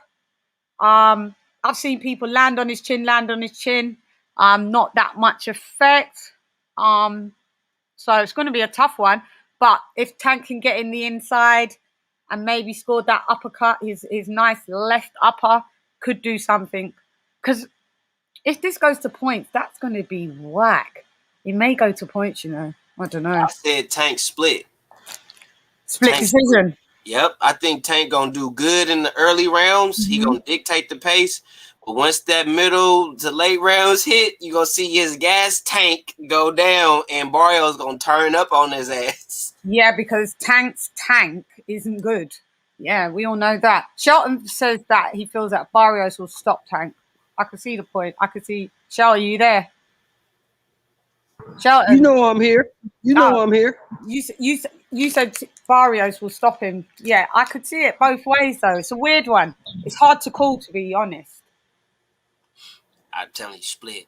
I'm going with Tank winning by split, points. and I wouldn't be surprised if it be a robbery split. I wouldn't be surprised.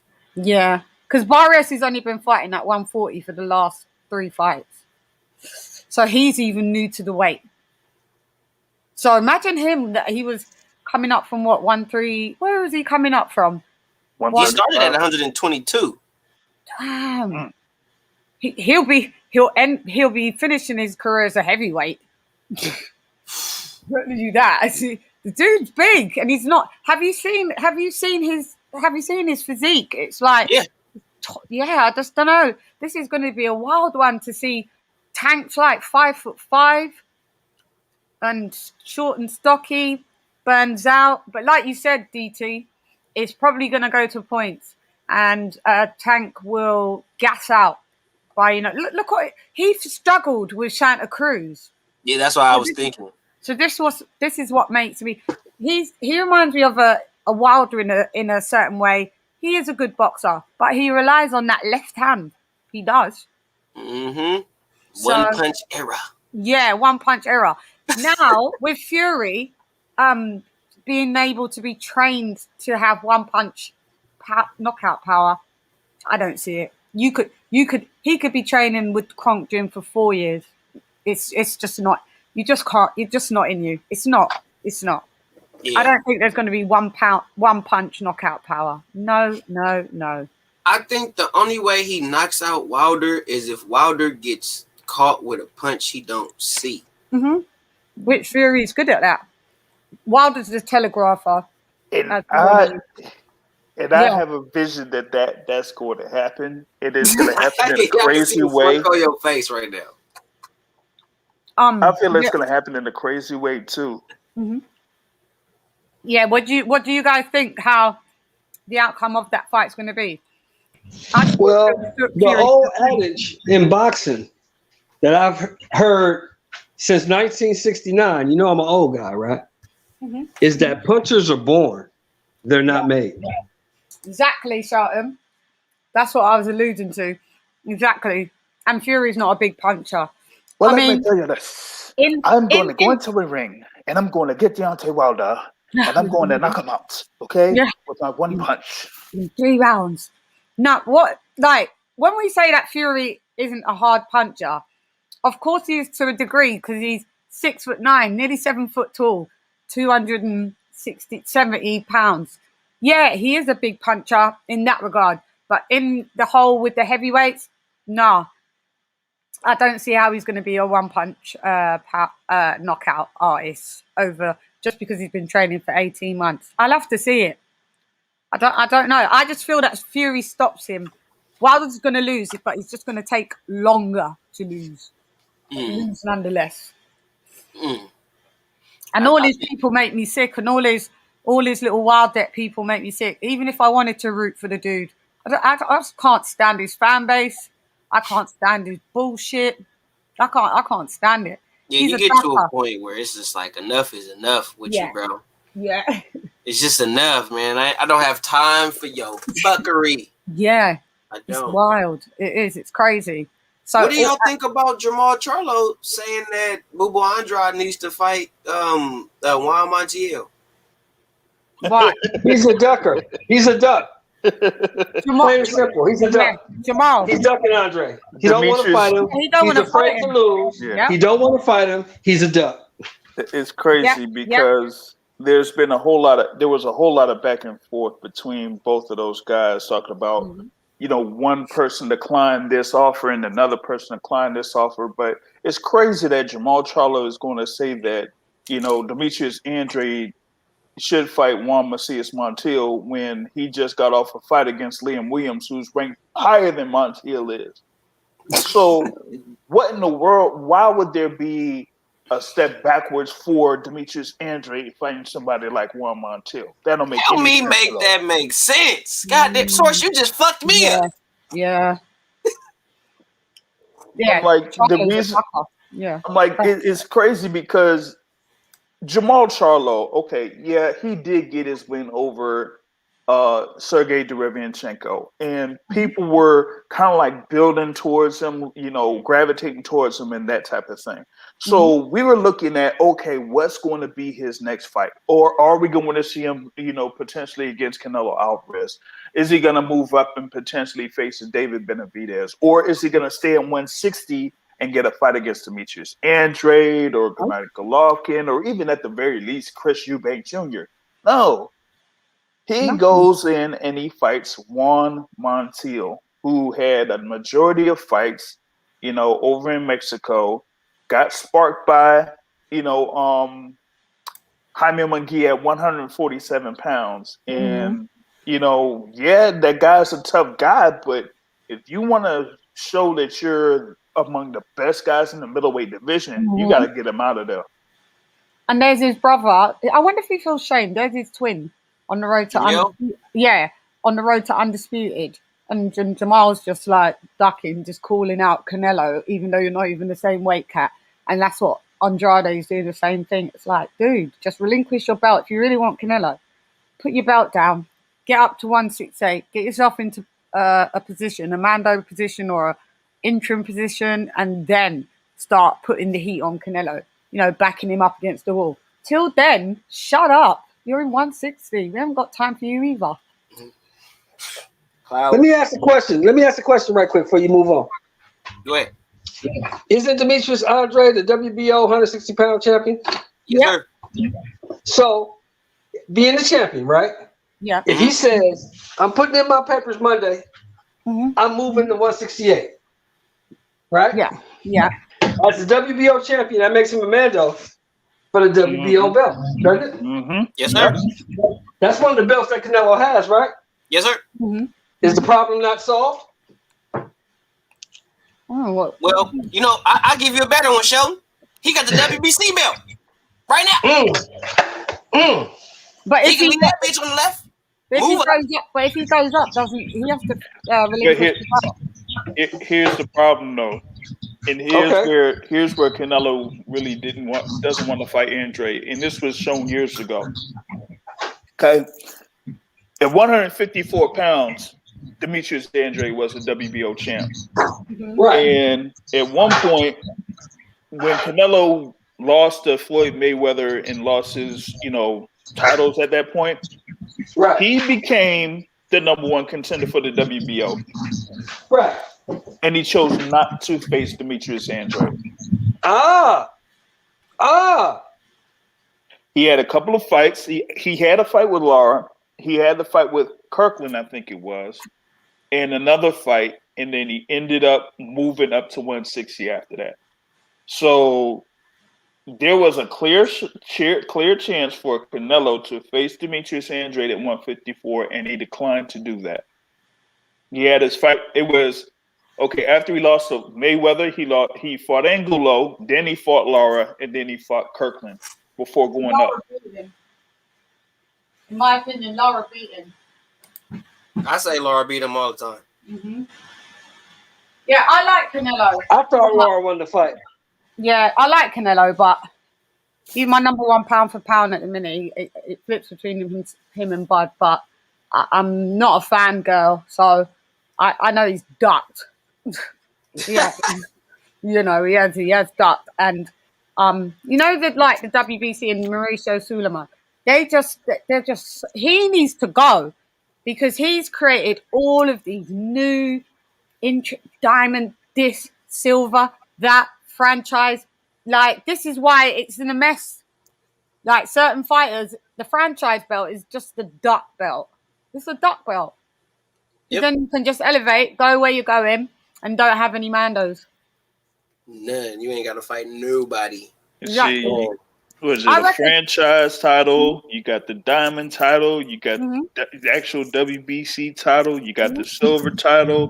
Yep. The Mestizo title. The Aztec title. The Black Lives Matter title. Black Lives Matter fucking title. It's a joke. They all over. And then he had two of those belts for both Jones and Tyson. Oh my God. Man, I'm gonna tell y'all right now. Give me the IBO. No Mandos. Give me the IBO. No Mandos with that one, so yeah, I guess. But they actually have a full ranking system for each division. It's like what the Ring magazine should be. It actually has. There's only one belt in the IBO. You win the IBO in your division, you are the world champion. There are no regulars, no supers. You win the IBO, you world champion. Period. Give me the IBO. I'll be a world champion. Yeah, I got a world title y'all don't respect, but I'm still a world champion. Floyd Mayweather held it. Lennox Lewis held it. Gennady Golovkin held it. Chris Eubank Jr. has held it. So it got some validity. You're paying sanction fees on a belt that you don't even have to defend. What's the point? I'll throw it in the bin. I'd Riddick Bowe that. Now let me ask you this, Chan. Let me ask a question right quick. Let me ask you this, Chan. Okay, if you're going into a fight, right? Let's say you're going into a fight. I take my earrings off first. Yeah, you take your earrings off. You get your hands wrapped. You're going into this fight. Oh, a real fight. But you believe that the only reason you lost the previous fight was because you were cheated. Not because the person was better than you, not because you were deficient in some areas, not because you didn't train the right way. Right. You believe you lost, and the only reason you lost was because everyone was against you. The Nevada State Athletic Commission, the VADA testing, the referee, the WBC. Everybody was against you. That's the only reason why you lost. What is your incentive to improve?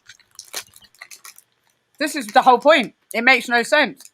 Because if everybody cheated you, that means you had enough skill if they didn't cheat you to win. So why are you now trying to add to your arsenal now. All you have to do is go back in with the same old arsenal that you had last year. And if everybody's not cheating, you should win by that equation, right? Technically. Yeah. So that's how you know that he's a fraud. This is what I'm saying. And I give you a bigger one. You fight me, Source, Show in the same division. Source, Show, world champ. I got a world title. Guess what? I ain't finna fight Source because he suck. Damn. I'm not gonna fight him because he suck. What sense does that make? If he suck, he in my division. Fight him then, yeah. Why do I want him to be a world champion? You suck. Give me your shit. Yeah, this is what I'm saying. He makes no sense. Wilder. He's just a fraud. They're both frauds. Him and Fury, they're both frauds. I'm done with them. If they ever unleash a quadruple or whatever the fuck it's called, I'm slitting my wrist. It's ridiculous, bro. I can't deal. We hardly. And then we need these dudes to fight on the same. We need them to fight on the same promotional company, and at the same time, they got to make the most money. So I'm gonna be real. Like I said, we're not getting undisputed in the heavyweights. I highly doubt that we're not getting it. No, it's not gonna happen. But I think Khalid Plant finna start tuck-tailing and running. Watch. Because I don't think the PBC want all the belts over on the zone. They're not finna let Eddie Hearn get all that.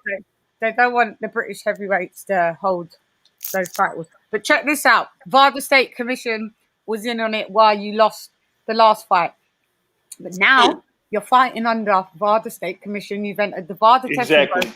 According to you, you was drugged. So, and they found a way so it didn't flag up. And you've allowed yourself to go right back into... Oh, man, you lot, lucky that I'm not dying. I'm going to hurt that man's feelings. Yeah. Let me ask another question. Let me ask another question. Okay, I'm the 2-belt unified welterweight champion of the world, right? I want to be undisputed, supposedly, right? It's a guy sitting over there with a WBO belt that's been had it for like 3 years. Why don't I go over there and take that belt? Because I need it to become undisputed. Because this guy ain't fought nobody. He's too small. I'll knock him out.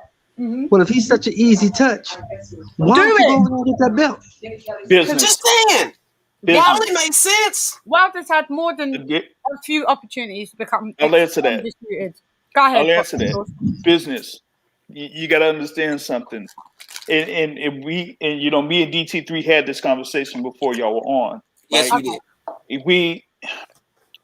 It's very difficult for these organizations or these promotional companies to work together in order to make these type of fights so that they could be the biggest fights or undisputed or anything like that. But in this particular case with Errol Spence and Terrence Crawford, they weren't going to fight each other unless it was going to be A, for the undisputed championship of the world, and B, if Terrence Crawford was not with Top Rank. Why? Because what it was, 2017, it was 2017 or 2018, when you had that little encounter with Spence and Crawford, and while both of them were face-to-face, and Bob Arum was right there. I know what you're going to say. Errol Spence told them what Al Heyman had planned for him. He was like, yeah, man, listen, man, I got Garcia, man. I got Thurman. I got Pacquiao. I got didn't mention Bud. He ain't mentioned Bud. Like, nah, he ain't mentioned you. Yeah. And that's exactly the plan that they were going to execute. And I don't blame them, and it could make for those two guys to make for the biggest fight in the welterweight division, but I can't really take away anything from that because that's just strictly business. If, he wanted to go that direction and Crawford wanted to be with him and go his direction, that's fine. Because, like I said before, Crawford at the time was banking on getting that Pacquiao fight. That's why he re-signed with Top Rank. Yeah. And once Pacquiao left, that went all crashing down. And Yep. so he's stuck. And they're blackballing him. And they're blackballing him. And here's the thing with Crawford, though. I hope they don't give him the ultimate blackball. And I did mention the thing with what happened with, Mikey Garcia, but that was a contract dispute. Yeah. But remember, with Manny Pacquiao was on the verge of leaving Top Rank before he fought Jeff Horn. Mm-hmm. And we all saw what he did to Jeff Horn. Come on. And they still had it in favor of Jeff Horn. And had Pacquiao lose that WBO title. But this is what I'm saying. The PBC, they control for some reason most of the WBA. If you check in the WBA rankings, the top 10 fighters, 7 out of them are from PBC. Yep. And I just think they're in cahoots with Gilberto Mendoza. Yet again, it's corruption. But if you transfer that onto Wilder and with his situation, for some reason the WBC helped to pad Wilder because Wilder, this is what should happen in my opinion. AJ should fuck them both off, Tyson Fury and Wilder. You've been burnt twice by them. They're snakes. Bob Arum's a snake to Eddie Hearn. Forget them. Let them do their own thing and let them know what it is to feel. Let them feel what it is to have real Mandos. Leave them to it. Fight each other. AJ's used to fighting Mandos. Is Wilder used to fighting top level Mandos?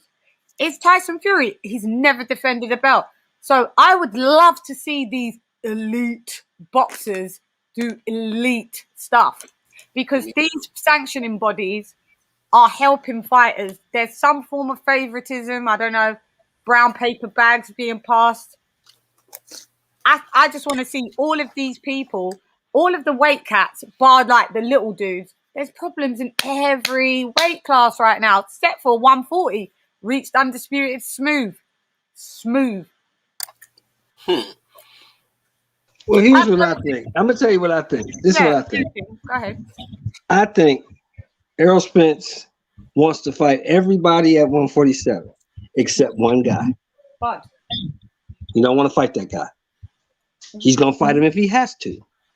But if there's any way to get around it, he will. Mm-hmm. What did he say he was going, Sean? Did he say he's moving to 154 or 160? He said he's gonna move up to 54. He can't move up to 54 with Charlo still there. But that's what he said. He said he got one more fight at 47 after this. After Pacquiao, he's got one fight and he's moving up. That's exactly what came out of his mouth on the barbershop. Yeah, it's true.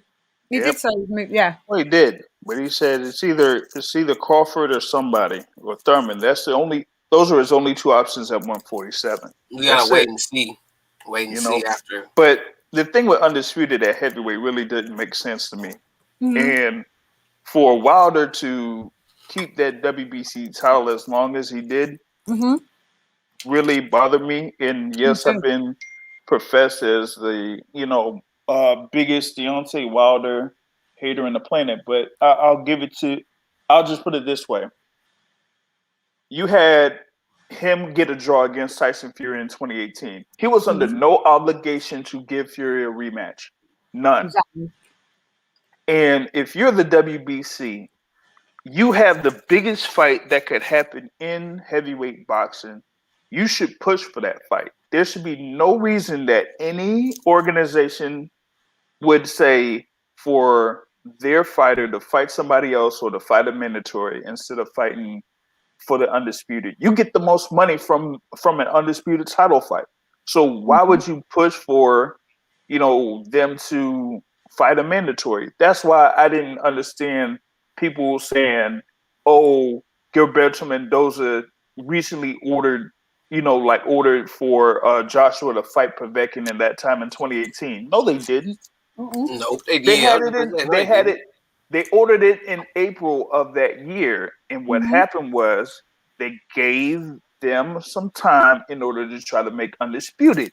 And when Wilder wouldn't accept and his team wouldn't accept, that's what ended up happening.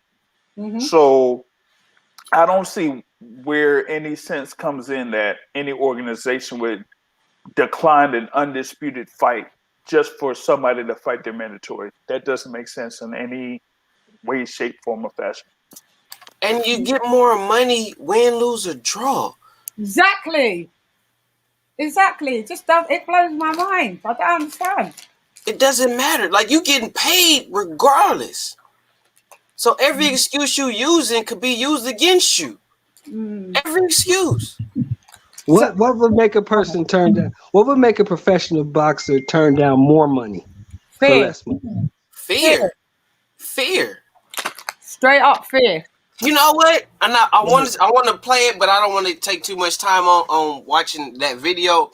But shout out Boxing Beats and Rhymes. He did a video about fighters Big up, in the heyday, in the golden era. They actually had fear. Like, they actually had fighters they were afraid of. They fought them anyway. Even Mike Tyson said that. Right. And these fighters they afraid. They're like, I ain't fighting him. Nope. Not me. Yeah. But I thought boxing show you what you made of. That's how you that's what I thought. That's what I grew up Didn't on. we hear of Sean Porter? Didn't Sean Porter reveal that? When they asked him about Boots, and this was the first thing that came out of his mouth. I'm not fighting that dude. He gets on my nerves as well. Well, we don't just accept that he's gatekeeper. You know who understood that? Bozy Ennis. Yeah. I talked, the videos on there. You know, I told him, I said, look, it's just business. Bozy said it's just business. I mean, what would be the point of, someone like a Sean Porter or Danny Garcia or maybe like a Yordenis Ugas fighting somebody like Boots Ennis at this particular point for basically nothing. Well, for the same amount of money that they could fight basically anybody else. And the clear example that we gave was with Sean Porter when he fought Sebastian Formella last year. He got about 1.3 to 1.5 million to fight Sebastian Formella. This is what I'm saying. Formella, though. Yeah, I know. That's wild. But here's my logic, boxing source. Here's my logic, boxing source. Thurman, Sean Porter, and maybe Mikey Garcia have to realize at this point in their career, they're gatekeepers, right? So act accordingly. You're not going to be title. Maybe Mikey Garcia could, stretch out, but definitely Thurman and Porter, they're gatekeepers and they're demanding big championship money. You're not going anywhere, bud. We just want our young'uns, our prospects, to test you to see where they are. That's the role that you're now going to play. And all of this, I need 3 million. I need... Your last fight with Porter and Thurman he got, I think, 2 million. So for the Bud offer, they offered him 2 million, which was his going rate. He said no. They offered him 2.5. He still said no. Dude, you're a gatekeeper. Makes you miss the Gabe Rosados of the world, don't it? Right. Well, here's my thing, right? This is what I was gonna say. Here's my point. Sean Porter has been whooped by all the top guys at the welterweight division. Right, that's what I'm saying. Danny Garcia has lost to everybody in the welterweight division. Right. So you can't demand anything. You got to fight the fights they give you, because we gave you the big fights and you got your ass whooped. Nobody wants to see you fight the top guys anymore. We know what the outcome's going to be. Right. Fight these young guys or move up. So that's gates. They're gatekeepers, right, Shelton? Yeah, they've been behind the gate once at a time, so they're gatekeepers. See, you can't be a gatekeeper unless you once at a time been behind the gate. Right. Sean Porter been behind the gate twice. Danny Garcia been behind the gate once. You're a gatekeeper. Keith Thurman been behind the gate. Danny moving up to 54. I was just going to say, why is Danny moving up to 154? There's nothing up there for him. because he couldn't do anything at 147. And now 47. you want to go up to 154 for what? And lose some more. You're going to just lose. Yeah. Oh, it's ridiculous. Stay at 147. Be an active gatekeeper. You'll probably make better money, to be honest. Danny Garcia is in no man's land because Yeah, He's not gonna there's fight no, Lubin. He there's might fight no, Rosario though. there's no fight that he could have at 147 where he says he'll make the money that satisfies him at 47. And moving up to 54, look at the guys that we have at 54. You got Lubin and Rosario that's going to fight each other. You got Charlo. You got Castano. You got some what's his name? Gary Fendora. Yeah, Sebastian Fendora. No. Like you got What's all Gary of those Russell guys at 154. Is Gary who are Russell you gonna Jr. fight? 154 or 160? Who? Gary Russell Jr. I mean, Gary Antoine Russell is at 140.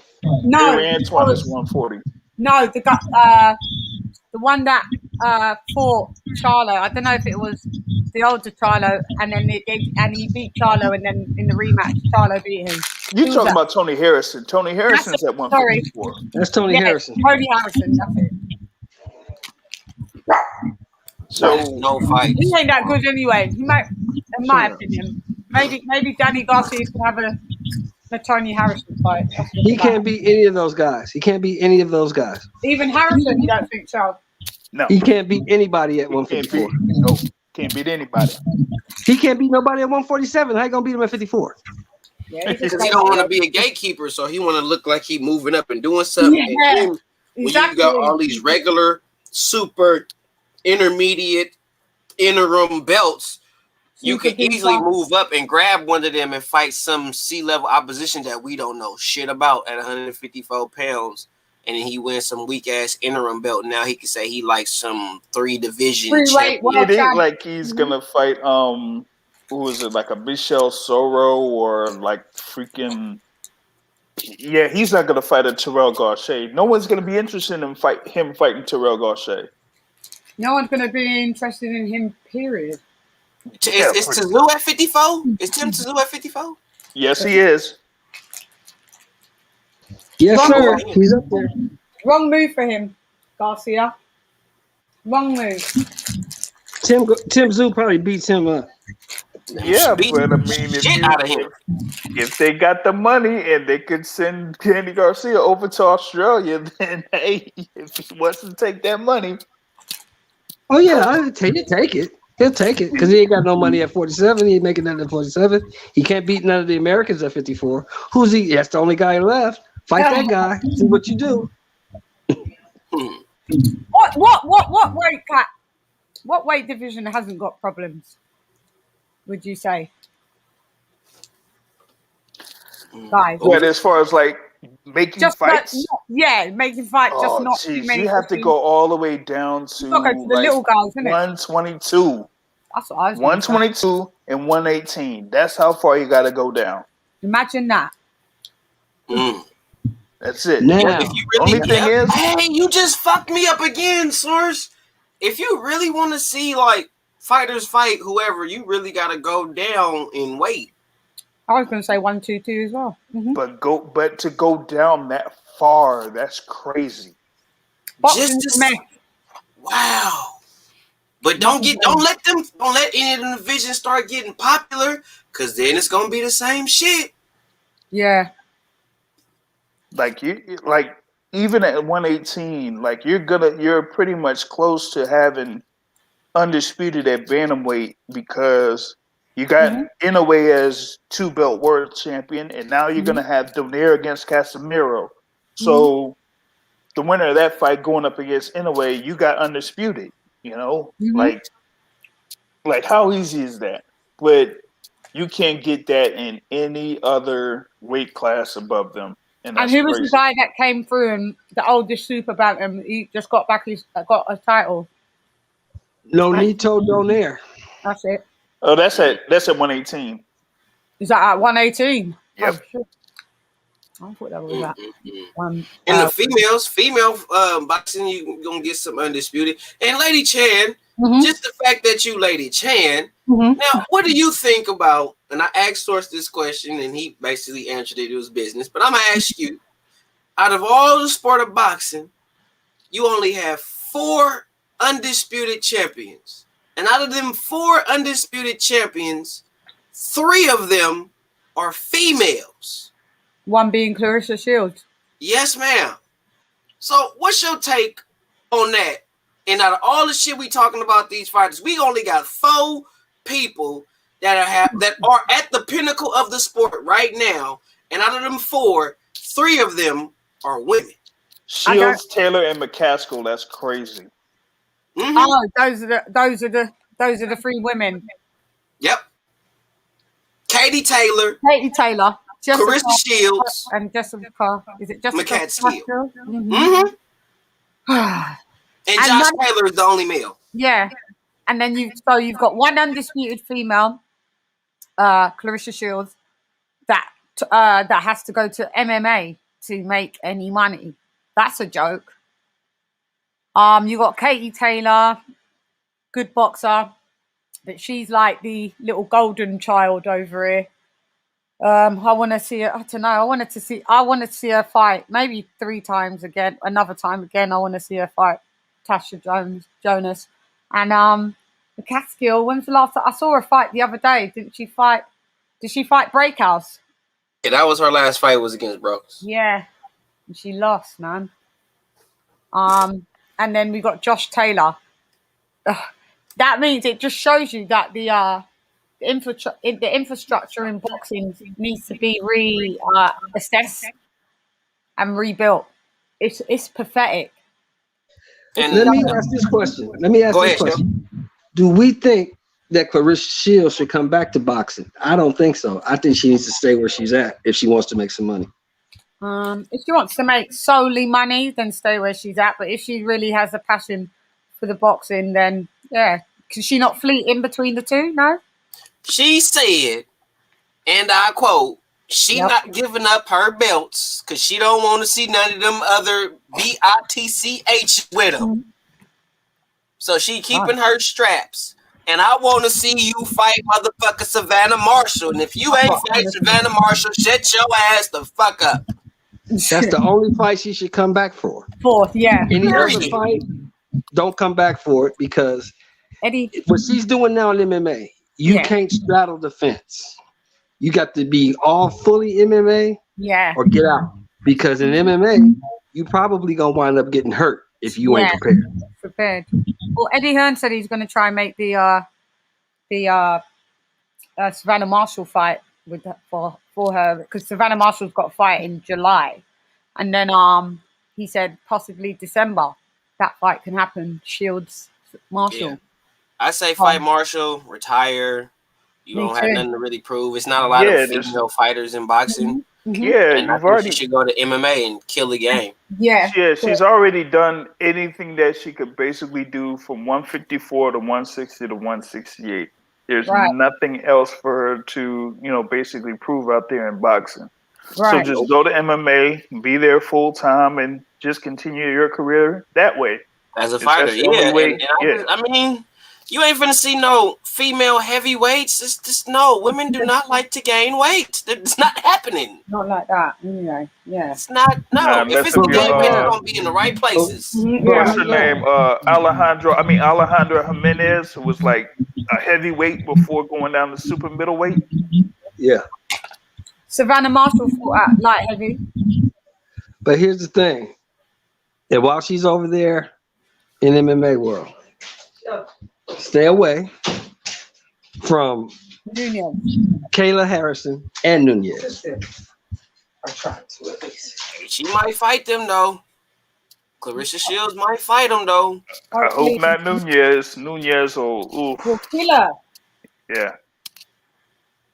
We'll kill her. I haven't been that well versed in that at all, but I know that much that out of the 3 rounds of the other day, she spent 2 rounds on the floor, not knowing how to get up. Those other skilled, as she goes up the ladder, you're gonna see her getting a defeat soon. Yeah. They'll probably try to build her up like if she was just starting out in boxing, like for Give her like 10, 15 professionals. fights. Yeah, 10 or 15 fights against, fighters with losing records or whatever it is, Mhm. and try to Journeyman. build her up that They way. finna matchmaker. They finna matchmaker. I mean, the one that she fought, was what, like 3-1 or something like that. So you're gonna see more of that. She was terrible. Did you see how she came out?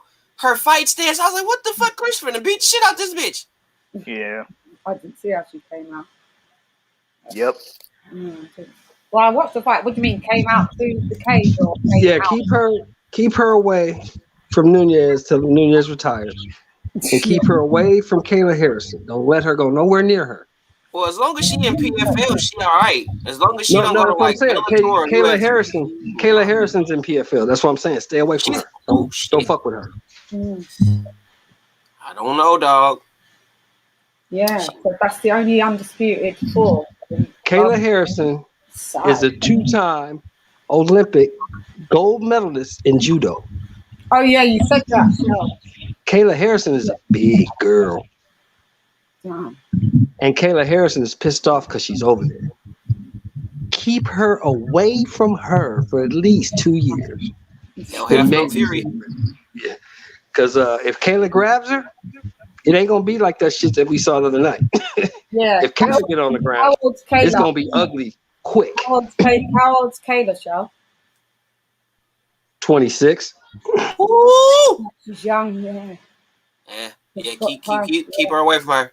2 years is, yeah, you're right then. Yeah.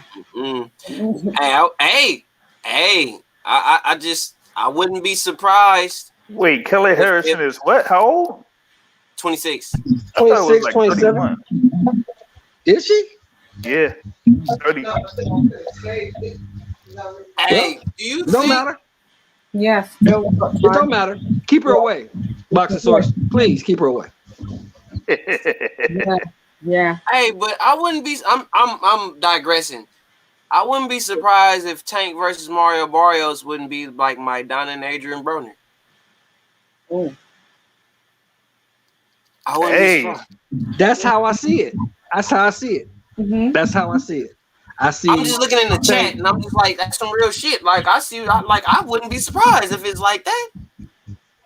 I mean, don't get me wrong. I love Tank as a fighter. I think Tank is great for boxing. I love Tank. But if you look at Tank's resume, he really ain't fought nobody. Trash. And you asking him to do a whole lot to go up and fight this guy. This guy's too long, too big, too skilled, and he's 25 years old and he's undefeated. So you think he's just gonna lay down because Tank show up? Come on, man, stop it. And he got Virgil Hunter in the corner. Mm-hmm. Yep. And he's got a great chin. Yeah, this might be a similar situation. I mean, you had Broner coming up from 135 to 147, basically going up 2 divisions. Mm-hmm. And you got the same situation here. I mean, Tank is at 130 going up to 140, and he's going up against a bona fide, super lightweight here. Mm-hmm. So my thing is, if Tank can't hurt him early, then he's going to have some real issues, because we saw what happened with him against Gamboa in those middle rounds. Mm-hmm. You saw Gamboa crack him a few times in those middle rounds. Mm-hmm. Even with that leg injury, he was still able to crack Tank. Yeah. And I'm like, yo, Tank really is somebody that is open to getting hit. Mm-hmm. I've seen that with him throughout the course of his fights. He is there to be hit. Yeah. And, Barrios with those, punches that he throws, Coach Calvin Ford's gonna be real in a real battle here. What I noticed with Barrios, but it might not make a difference now in this fight, that Barrios' lack of head movement. But because Tank is shorter, that's going to be offset. He doesn't really have to worry about head movement as much as if he was fighting someone his height. But he does lack head movement. I watched his fight. Well, I'm sure you already have. He got a 7-inch reach advantage. So he knows, just like Tank knows, the only way you can do damage, you got to get inside. Yeah, Tank needs to use his. He has to get inside. If I can keep you outside, I beat you. Keep you on the end of the stick, and when you open up, I catch you with the overhand right because I got 7 inches over you. If I know how to use my reach, you are in trouble. Mm-hmm. What about Stevenson and Nakathila? What do you think of that fight, guys? Who? Shakur Stevenson and Nakathila.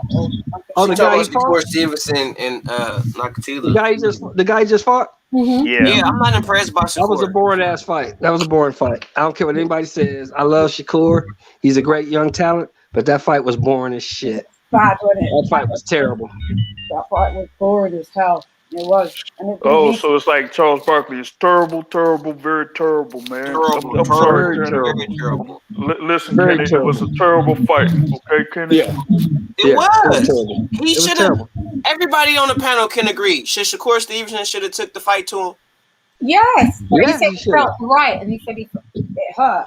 But that Yeah, he fight- said he got hit with some hard shots and he didn't like it. You should never say that on national television. yeah. Wait, I missed that. I don't never watch what they say after because I get irritated with some niggas now. Wait a minute. You mean to tell me this fool said what? He said I was going for the knockout. I was trying to set him up, but he hit me with some hard shots and I didn't like that. Wow. He said that. So he said the same thing that Dimitri Bivol said after his fight with Jean Pascal. Crazy. Yes. He could have got him out of there. That geezer couldn't stand up to set the life of him. His balance, his footwork was appalling. You could have. Well, what did he hit him with, Chan? What did he hit him with? Did you see something? He threw 28 punches the whole fight. Who, Nakathila? Yeah, Yeah, what did he threw 28 Nakathila hit him punches the with? whole You fight. see something? I ain't see him hit him with shit. He's got. Oh, he caught him. He hit him with something. He had a mouse under his eye. He's supposed to have got. He's known for his powerful right hand, but I don't know. I didn't see it whilst watching the fight, but this is what Shakur said. But I didn't notice it myself, to be fair. But here's the saddest part of the whole deal, y'all. He said that with Oscar Valdez and Jamel Herring in the audience. Valdez is gonna hurt that boy if he fight like that. And both of those guys said that Shakur Stevenson is fooled because he said that. Like, you don't give those guys even more confidence to face you by opening it up and saying, "Oh, I got hurt when Nakathila hit me." Well, then you really ain't gonna be doing much against those two guys. No. One guy that's there with power and one guy that's there with length, with Herring. Valdez will desecrate him then. Yeah. Don't want it with Valdez. And Valdez is a volume puncher. He pick his shots nice. And he's strong. He hits hard. Pressure comes forward. Doesn't give a shit. I don't know. Now, before I get out of here, I'm gonna say this. Monster Inoue fought with a broke orbital bone. I didn't know that. Neither did I. Yeah, and a broken rib. And he got a broken rib when he fought Nonito Donaire. Nonito Donaire. When he fought Nonito Donaire, he had a broken orbital bone. Mm-hmm. And he fought through that. And a broken rib. Don't forget the rib. Wow. The crazy, and I thought he was gonna stop Donaire. He had that shot where he was gonna stop him, but then he got, where he got cracked. That stopped his momentum there, boy.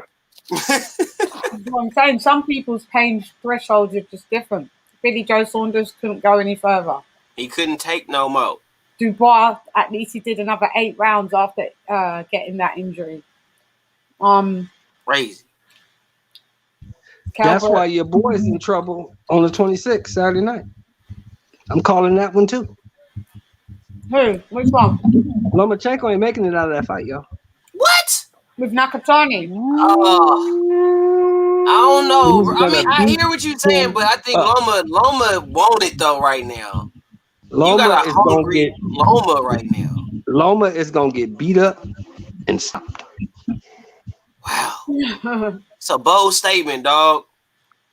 Listen, I won some good bread with picking Lopez over Lomachenko. But man, if that happened, oh my goodness, he will be rolling. Hey, if Look, Nakatani man, beat Vasily Lomachenko, bruh, I we don't know, saw bro. we saw what Nakatani is capable of against Teofimo and against Verdejo. Nakatani also knows this is my shot right here. If I want to do something in this division, this is it, man. But you And he I got got beat all this man motherfucker. on his back. I write my own ticket if I beat this dude. to respect Loma for taking that fight because like we said, damned if you do, damned if you don't. If they're not taking the good fights, you complain. When they're taking the fights that actually test their skills, we're kind of complaining. So fair play for him for taking that fight. Yeah. And Loma's kind of small for 135, yo. Tiny. Yes. I've said that ever since he moved up to 135. I'm like, yo, he has reached his limit. Like when he Yeah, that's gets his limit. checked, when he gets basically hit by a lead right by Jorge Linares Jorge and he goes Linares. down, Mm-hmm. I was like, oh man, this is his limit. He's not going to be able to. If he went up against guys that could crack, he would have issues. And I don't like his mobility at 135. And that's what's going to make this fight intriguing. Yeah. If he can't move very well at 135 with his legs, and he's going up against a guy that will not go down worth a lick, that's And going to be won't something. quit. He won't quit for nothing. Because he ain't going to be able to be knocking out people in the 135. So Yeah. If you notice, Loma ain't been, he ain't been doing that matrix shit, moving around you like he was at 26 and 30. He didn't do it with T.O. It didn't exist. I didn't see anything matrix about that at all. He didn't do that against, he had his fight against, what was it, Crolla and Campbell. But outside of that, think of what you just said, Boxing Source. Corolla and Campbell. Exactly. Yeah. Linares too. He couldn't do shit. And Linares put him on his pockets. Put him on his pockets. So you don't think Nakatani? Pedraza too, right? Yep, Pedraza put him on his pockets. Pedraza too. He wasn't doing hella shifty shit on Pedraza like that.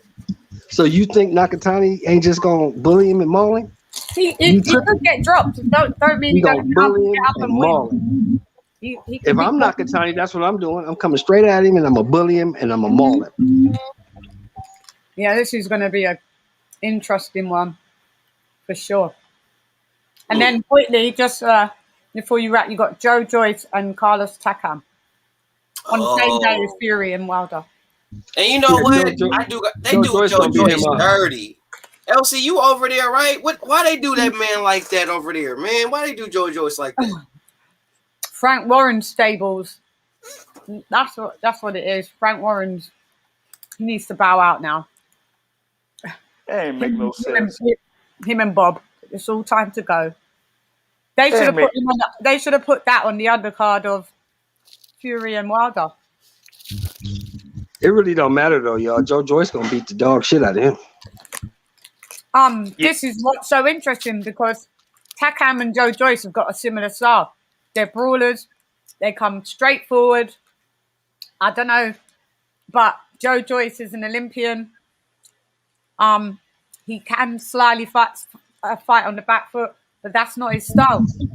Joe Joyce hits hard, man. And it's not Carlos Takam's style either. So but Joe Joyce hits hard. So does Takam, but Joe Joyce does. But Joe Joyce has got a massive height advantage over Takam. Takam's like 6'1", maybe 6'2" max, and Joe Joyce is like 6'6.5". Yeah, he's a small heavyweight and Takam. It's very smart. Yeah. I don't understand this. So you mean to tell me that Joe Joyce gets a win over Daniel Dubois? And yeah, they were saying that, he could have fought Alexander Usyk for that WBO spot. But even outside of that, how is it that you had Daniel Dubois fight Bogdan Dinu and he's able to get one of those multiple versions of a WBA title? Mm-hmm. All right. See, now I got to go in because I said the same shit. And y'all sit up there, y'all gonna hype up fucking Daniel Dubois after he got his ass knocked the fuck out by Joe Joyce. Don't give Joe Joyce no credit, no props, no nothing. Don't put him in the proper place he needs to be in. Frank Warren. And meanwhile, you got Dillian White sitting there. I said he heard now. It's like, but you want to hype up Daniel Dubois, and you got people like Joe Joyce and Dillian White, who is technically should be in a better position than them. So how he trumped them? This is what we don't get, because remember Dubois and Joyce are both under Warren, Queensbury. So I have no clue how this is all gone about. No clue. Daniel Dubois is not ready. They're trying to say that he's ready for a title fight, maybe in his next fight. He just got his ass beat by Joe Joyce. Or Joe a possible Joyce schooled Joe him. Joyce rematch. No, he don't want to. He don't want to see Joe Joyce coming He and ain't gonna going. fight Joe Joyce again. He said he would. He said he He would. don't want nothing to do with Joe Joyce. Believe me. And he better stay away from Joe Joyce. Wow, that's crazy, man. Very. So what do y'all think that whoever win this Wilder Fury fight gonna fight Dillian White? No. Oh, probably. They gonna stay away from it. Either one of them gonna. Well, if Fury wins, he gonna fight AJ because he wants the bag so he can retire. They're gonna I think stay away AJ from gonna fight Wilder Dillian wins? White again. If Wilder Wilder wins, he gonna fight anybody but AJ. Anyone but AJ and White. Anybody. He ain't gonna fight AJ. They're gonna He'll fight fight White before he fights AJ. Yeah. This is the same Beyonce Wilder that said, "It ain't about the belts no more. I got the WBC belt, baby." Wow. Idiot. He's an idiot. He's just going to hold that belt hostage, and the WBC are going to aid that again. Wilder don't have no intentions. He does not have any gumption and want to fight no mandatories every 3-4 months. He don't want to do that. No, He and don't cut want the nothing to do cap, with that. Judah. Wilder He not don't fighting want nothing to do with AJ. If he was gonna fight AJ, he'd have fought him when he was gonna get $100+ million. Cut the cap. He don't want nothing to do with fighting mandatories. He gonna get that. If he wins, he gonna get that WBC strap. He gonna go home to Alabama and he gonna fight whatever bum he can dig up. But he ain't gonna fight none He won't of even those. fight Charles Martin. He ain't gonna fight none of those guys. He ain't fighting none He's of not them. gonna fight mandatories. He has no interest in that. He does not want to fight mandatories. He wants to pick who he wants to fight. And then say that AJ's the one ducking him. Ridiculous. Ridiculous. Yeah, AJ doing all the ducking. Yeah. And he's not.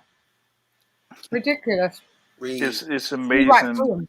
how many top 10 fighters that Joshua fought since 2017 in comparison to Wilder facing Ortiz and Fury. That's it. You guys always say Ortiz. Ortiz is no one. He's a good Well, I boxer, know. but no one. I know he's a Yeah, man, but DT3. Let me ask you something. Yeah. Who the hell did Ortiz fight and beat to become the boogeyman in the division? I'm waiting for that. Brian Jennings. He beat Brian Jennings. I say again, who did Ortiz fight and beat to become the boogeyman of the whole heavyweight division? I'm telling you what they tell me, dog. He beat Brian Jennings. The same Brian Jennings that went 3 rounds with Klitschko, that guy? Yes, sir. Yep, that him. Yep. So beating him makes you the boogeyman. Yep. Ridiculous. Well, like I said years ago, that basically came up when he was under Golden Boy Promotions, and Oscar De La Hoya was like, "Yeah, he's the boogeyman of the division. Nobody wants to fight him."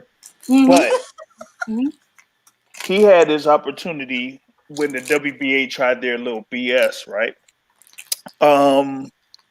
They gave him an interim title, and they said that he had to, fight 2 guys basically, and that's where you had the whole thing with Brian Jennings, and he was supposed to fight somebody else.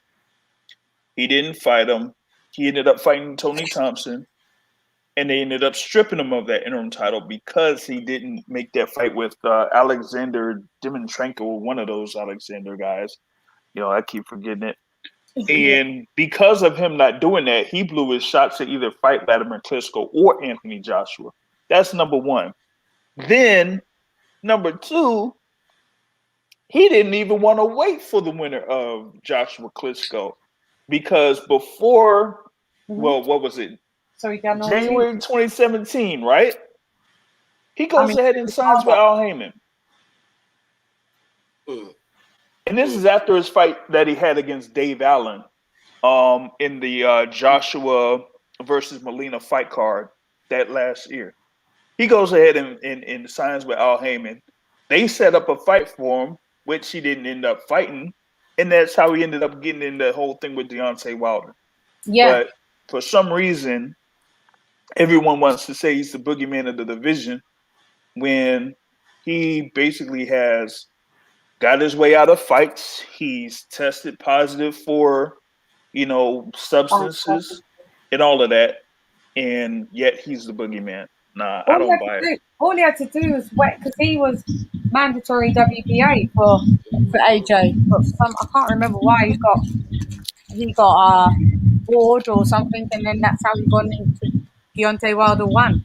Like, but let me ask you, he didn't even. Well, here's the thing, Lady Shan. He didn't even wait for that. Yeah. The thing is the way that it worked was. Yeah. Joshua Klitschko was a unification fight. Yes, the WBA title was vacant, but it was a unification fight. Mm-hmm. If Klitschko won, then Ortiz probably would have been next. But since Joshua won and Klitschko didn't activate the rematch, the IBF was first in the order. That's it.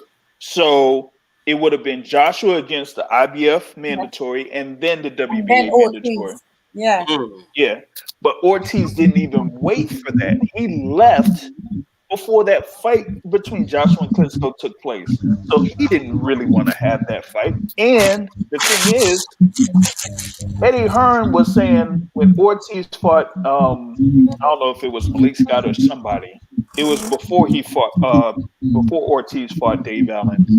And he had that fight in Monaco. Like, they were saying, like, Ortiz was so boring that people were booing and he is so sloppy. And they didn't really want to see Ortiz fighting anybody. But, hey, for some reason, he's the boogeyman of the division. Yeah, ridiculous. Yeah, again. This is what did it for me. Right? My man, Big Baby, they catch him with like 19 drugs in the system, right? 20 for good measure. So he got put out of the fight. Mm-hmm. The first person they called was Luis Ortiz. Yeah, they did. Right. You ain't made nothing more than $250,000, $300,000 your whole career. And they offered him $10 million. They offered him $7 million. Yeah. They offered you $7 million. Mm-hmm. You say no to that, and you take $500,000 to fight Deontay Wilder. I don't need to hear nothing else from you. That's why when I speak to Wilder fans and they talk about, he fought Luis Ortiz, I'm just like, here we go. Here we go. Yeah. There was no offer that was going to get Ortiz out of that whole deal, because there was the interview of Eddie Hearn one time where he talked about the whole thing with the offer to Ortiz, and they said that they were going to position him to fight Deontay Wilder again. This was after Wilder had beat Dominic Breazeale. And who stepped in the ring after that Breazeale fight? Luis Ortiz. Yes, he did. And you see how, those things work, where if a fighter wins and then they kind of try to build up other fights, they just bring that next fighter into the ring to build it up. And that's exactly what they did when they had Wilder versus Breazeale. After Wilder was talking about, we're going to let things marinate between me and Joshua, and, good things come to those who wait. And then all of a sudden, Luis Ortiz steps in the ring. After you said Luis Ortiz even want to fight him because he's too old. Do you remember that? Yeah. I remember that. Mm-hmm. I remember that. Well, look, before I go, I want to ask the panel one last question. Yeah. I'm going to start off with Lady Cham. Mm-hmm. What fight are you looking forward to seeing, and why? What, the confirmed ones that we got? The confirmed ones. It got to be a confirmed fight, or pretty much we know that fight gonna happen for sure. What fight are you looking forward to happening, and why? I could say the obvious one, the Wilder and Fury. Looking forward to just seeing the outcome of that. No, I've got no dog in the race for that. But I'm looking forward to it because there's excitement on both levels, on both sides. If Fury loses, I'd like to see how he handles a defeat. If Wilder loses, I want to see how his whole fan base handled the defeat. So that's what I'm looking forward to there, to be honest. Yeah, I'd say those two.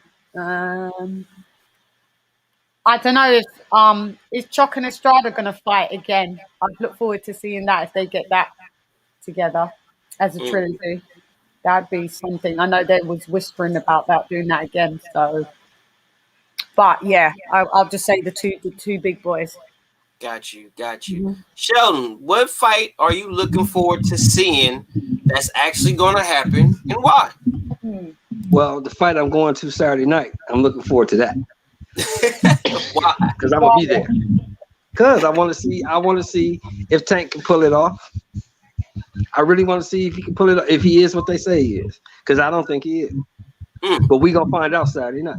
Another fight I'm really interested in, the Wilder Fury fight. I really don't care who wins that fight. I really don't care what happens after that fight. I'm tired of both of them. Yeah. But the fight I really want to see is Pacquiao and Spence. Oh yeah, for the same reasons.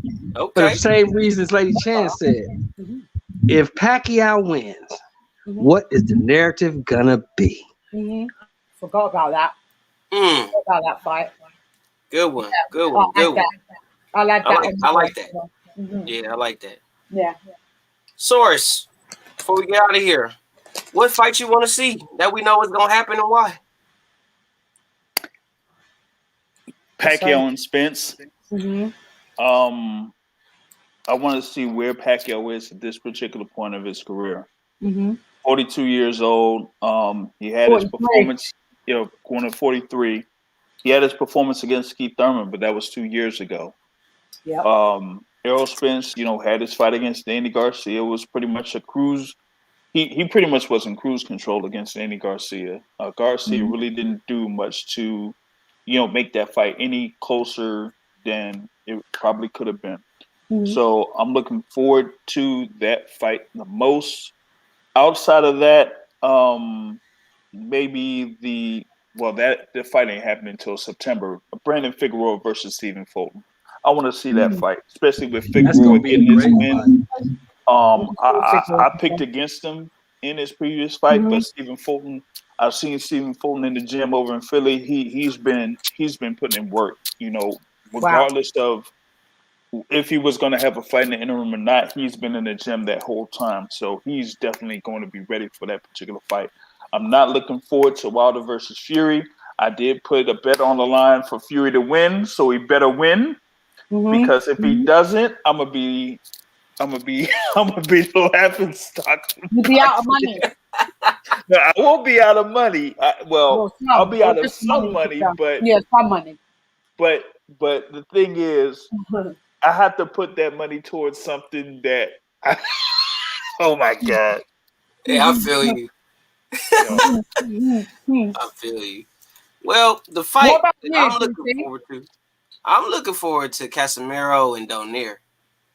Okay. That's what I'm like. I ain't gonna lie. That's the fight that I'm thinking about, because I want Donaire to win, because I want to see Donaire a new way too. And I want to see Donaire be successful and win, but I am a New Way fan.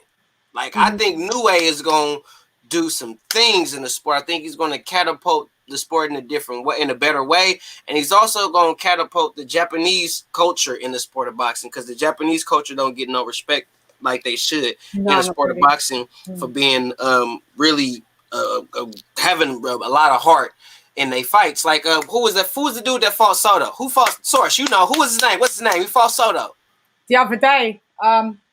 And they fought like a couple weeks ago, about 3 weeks ago.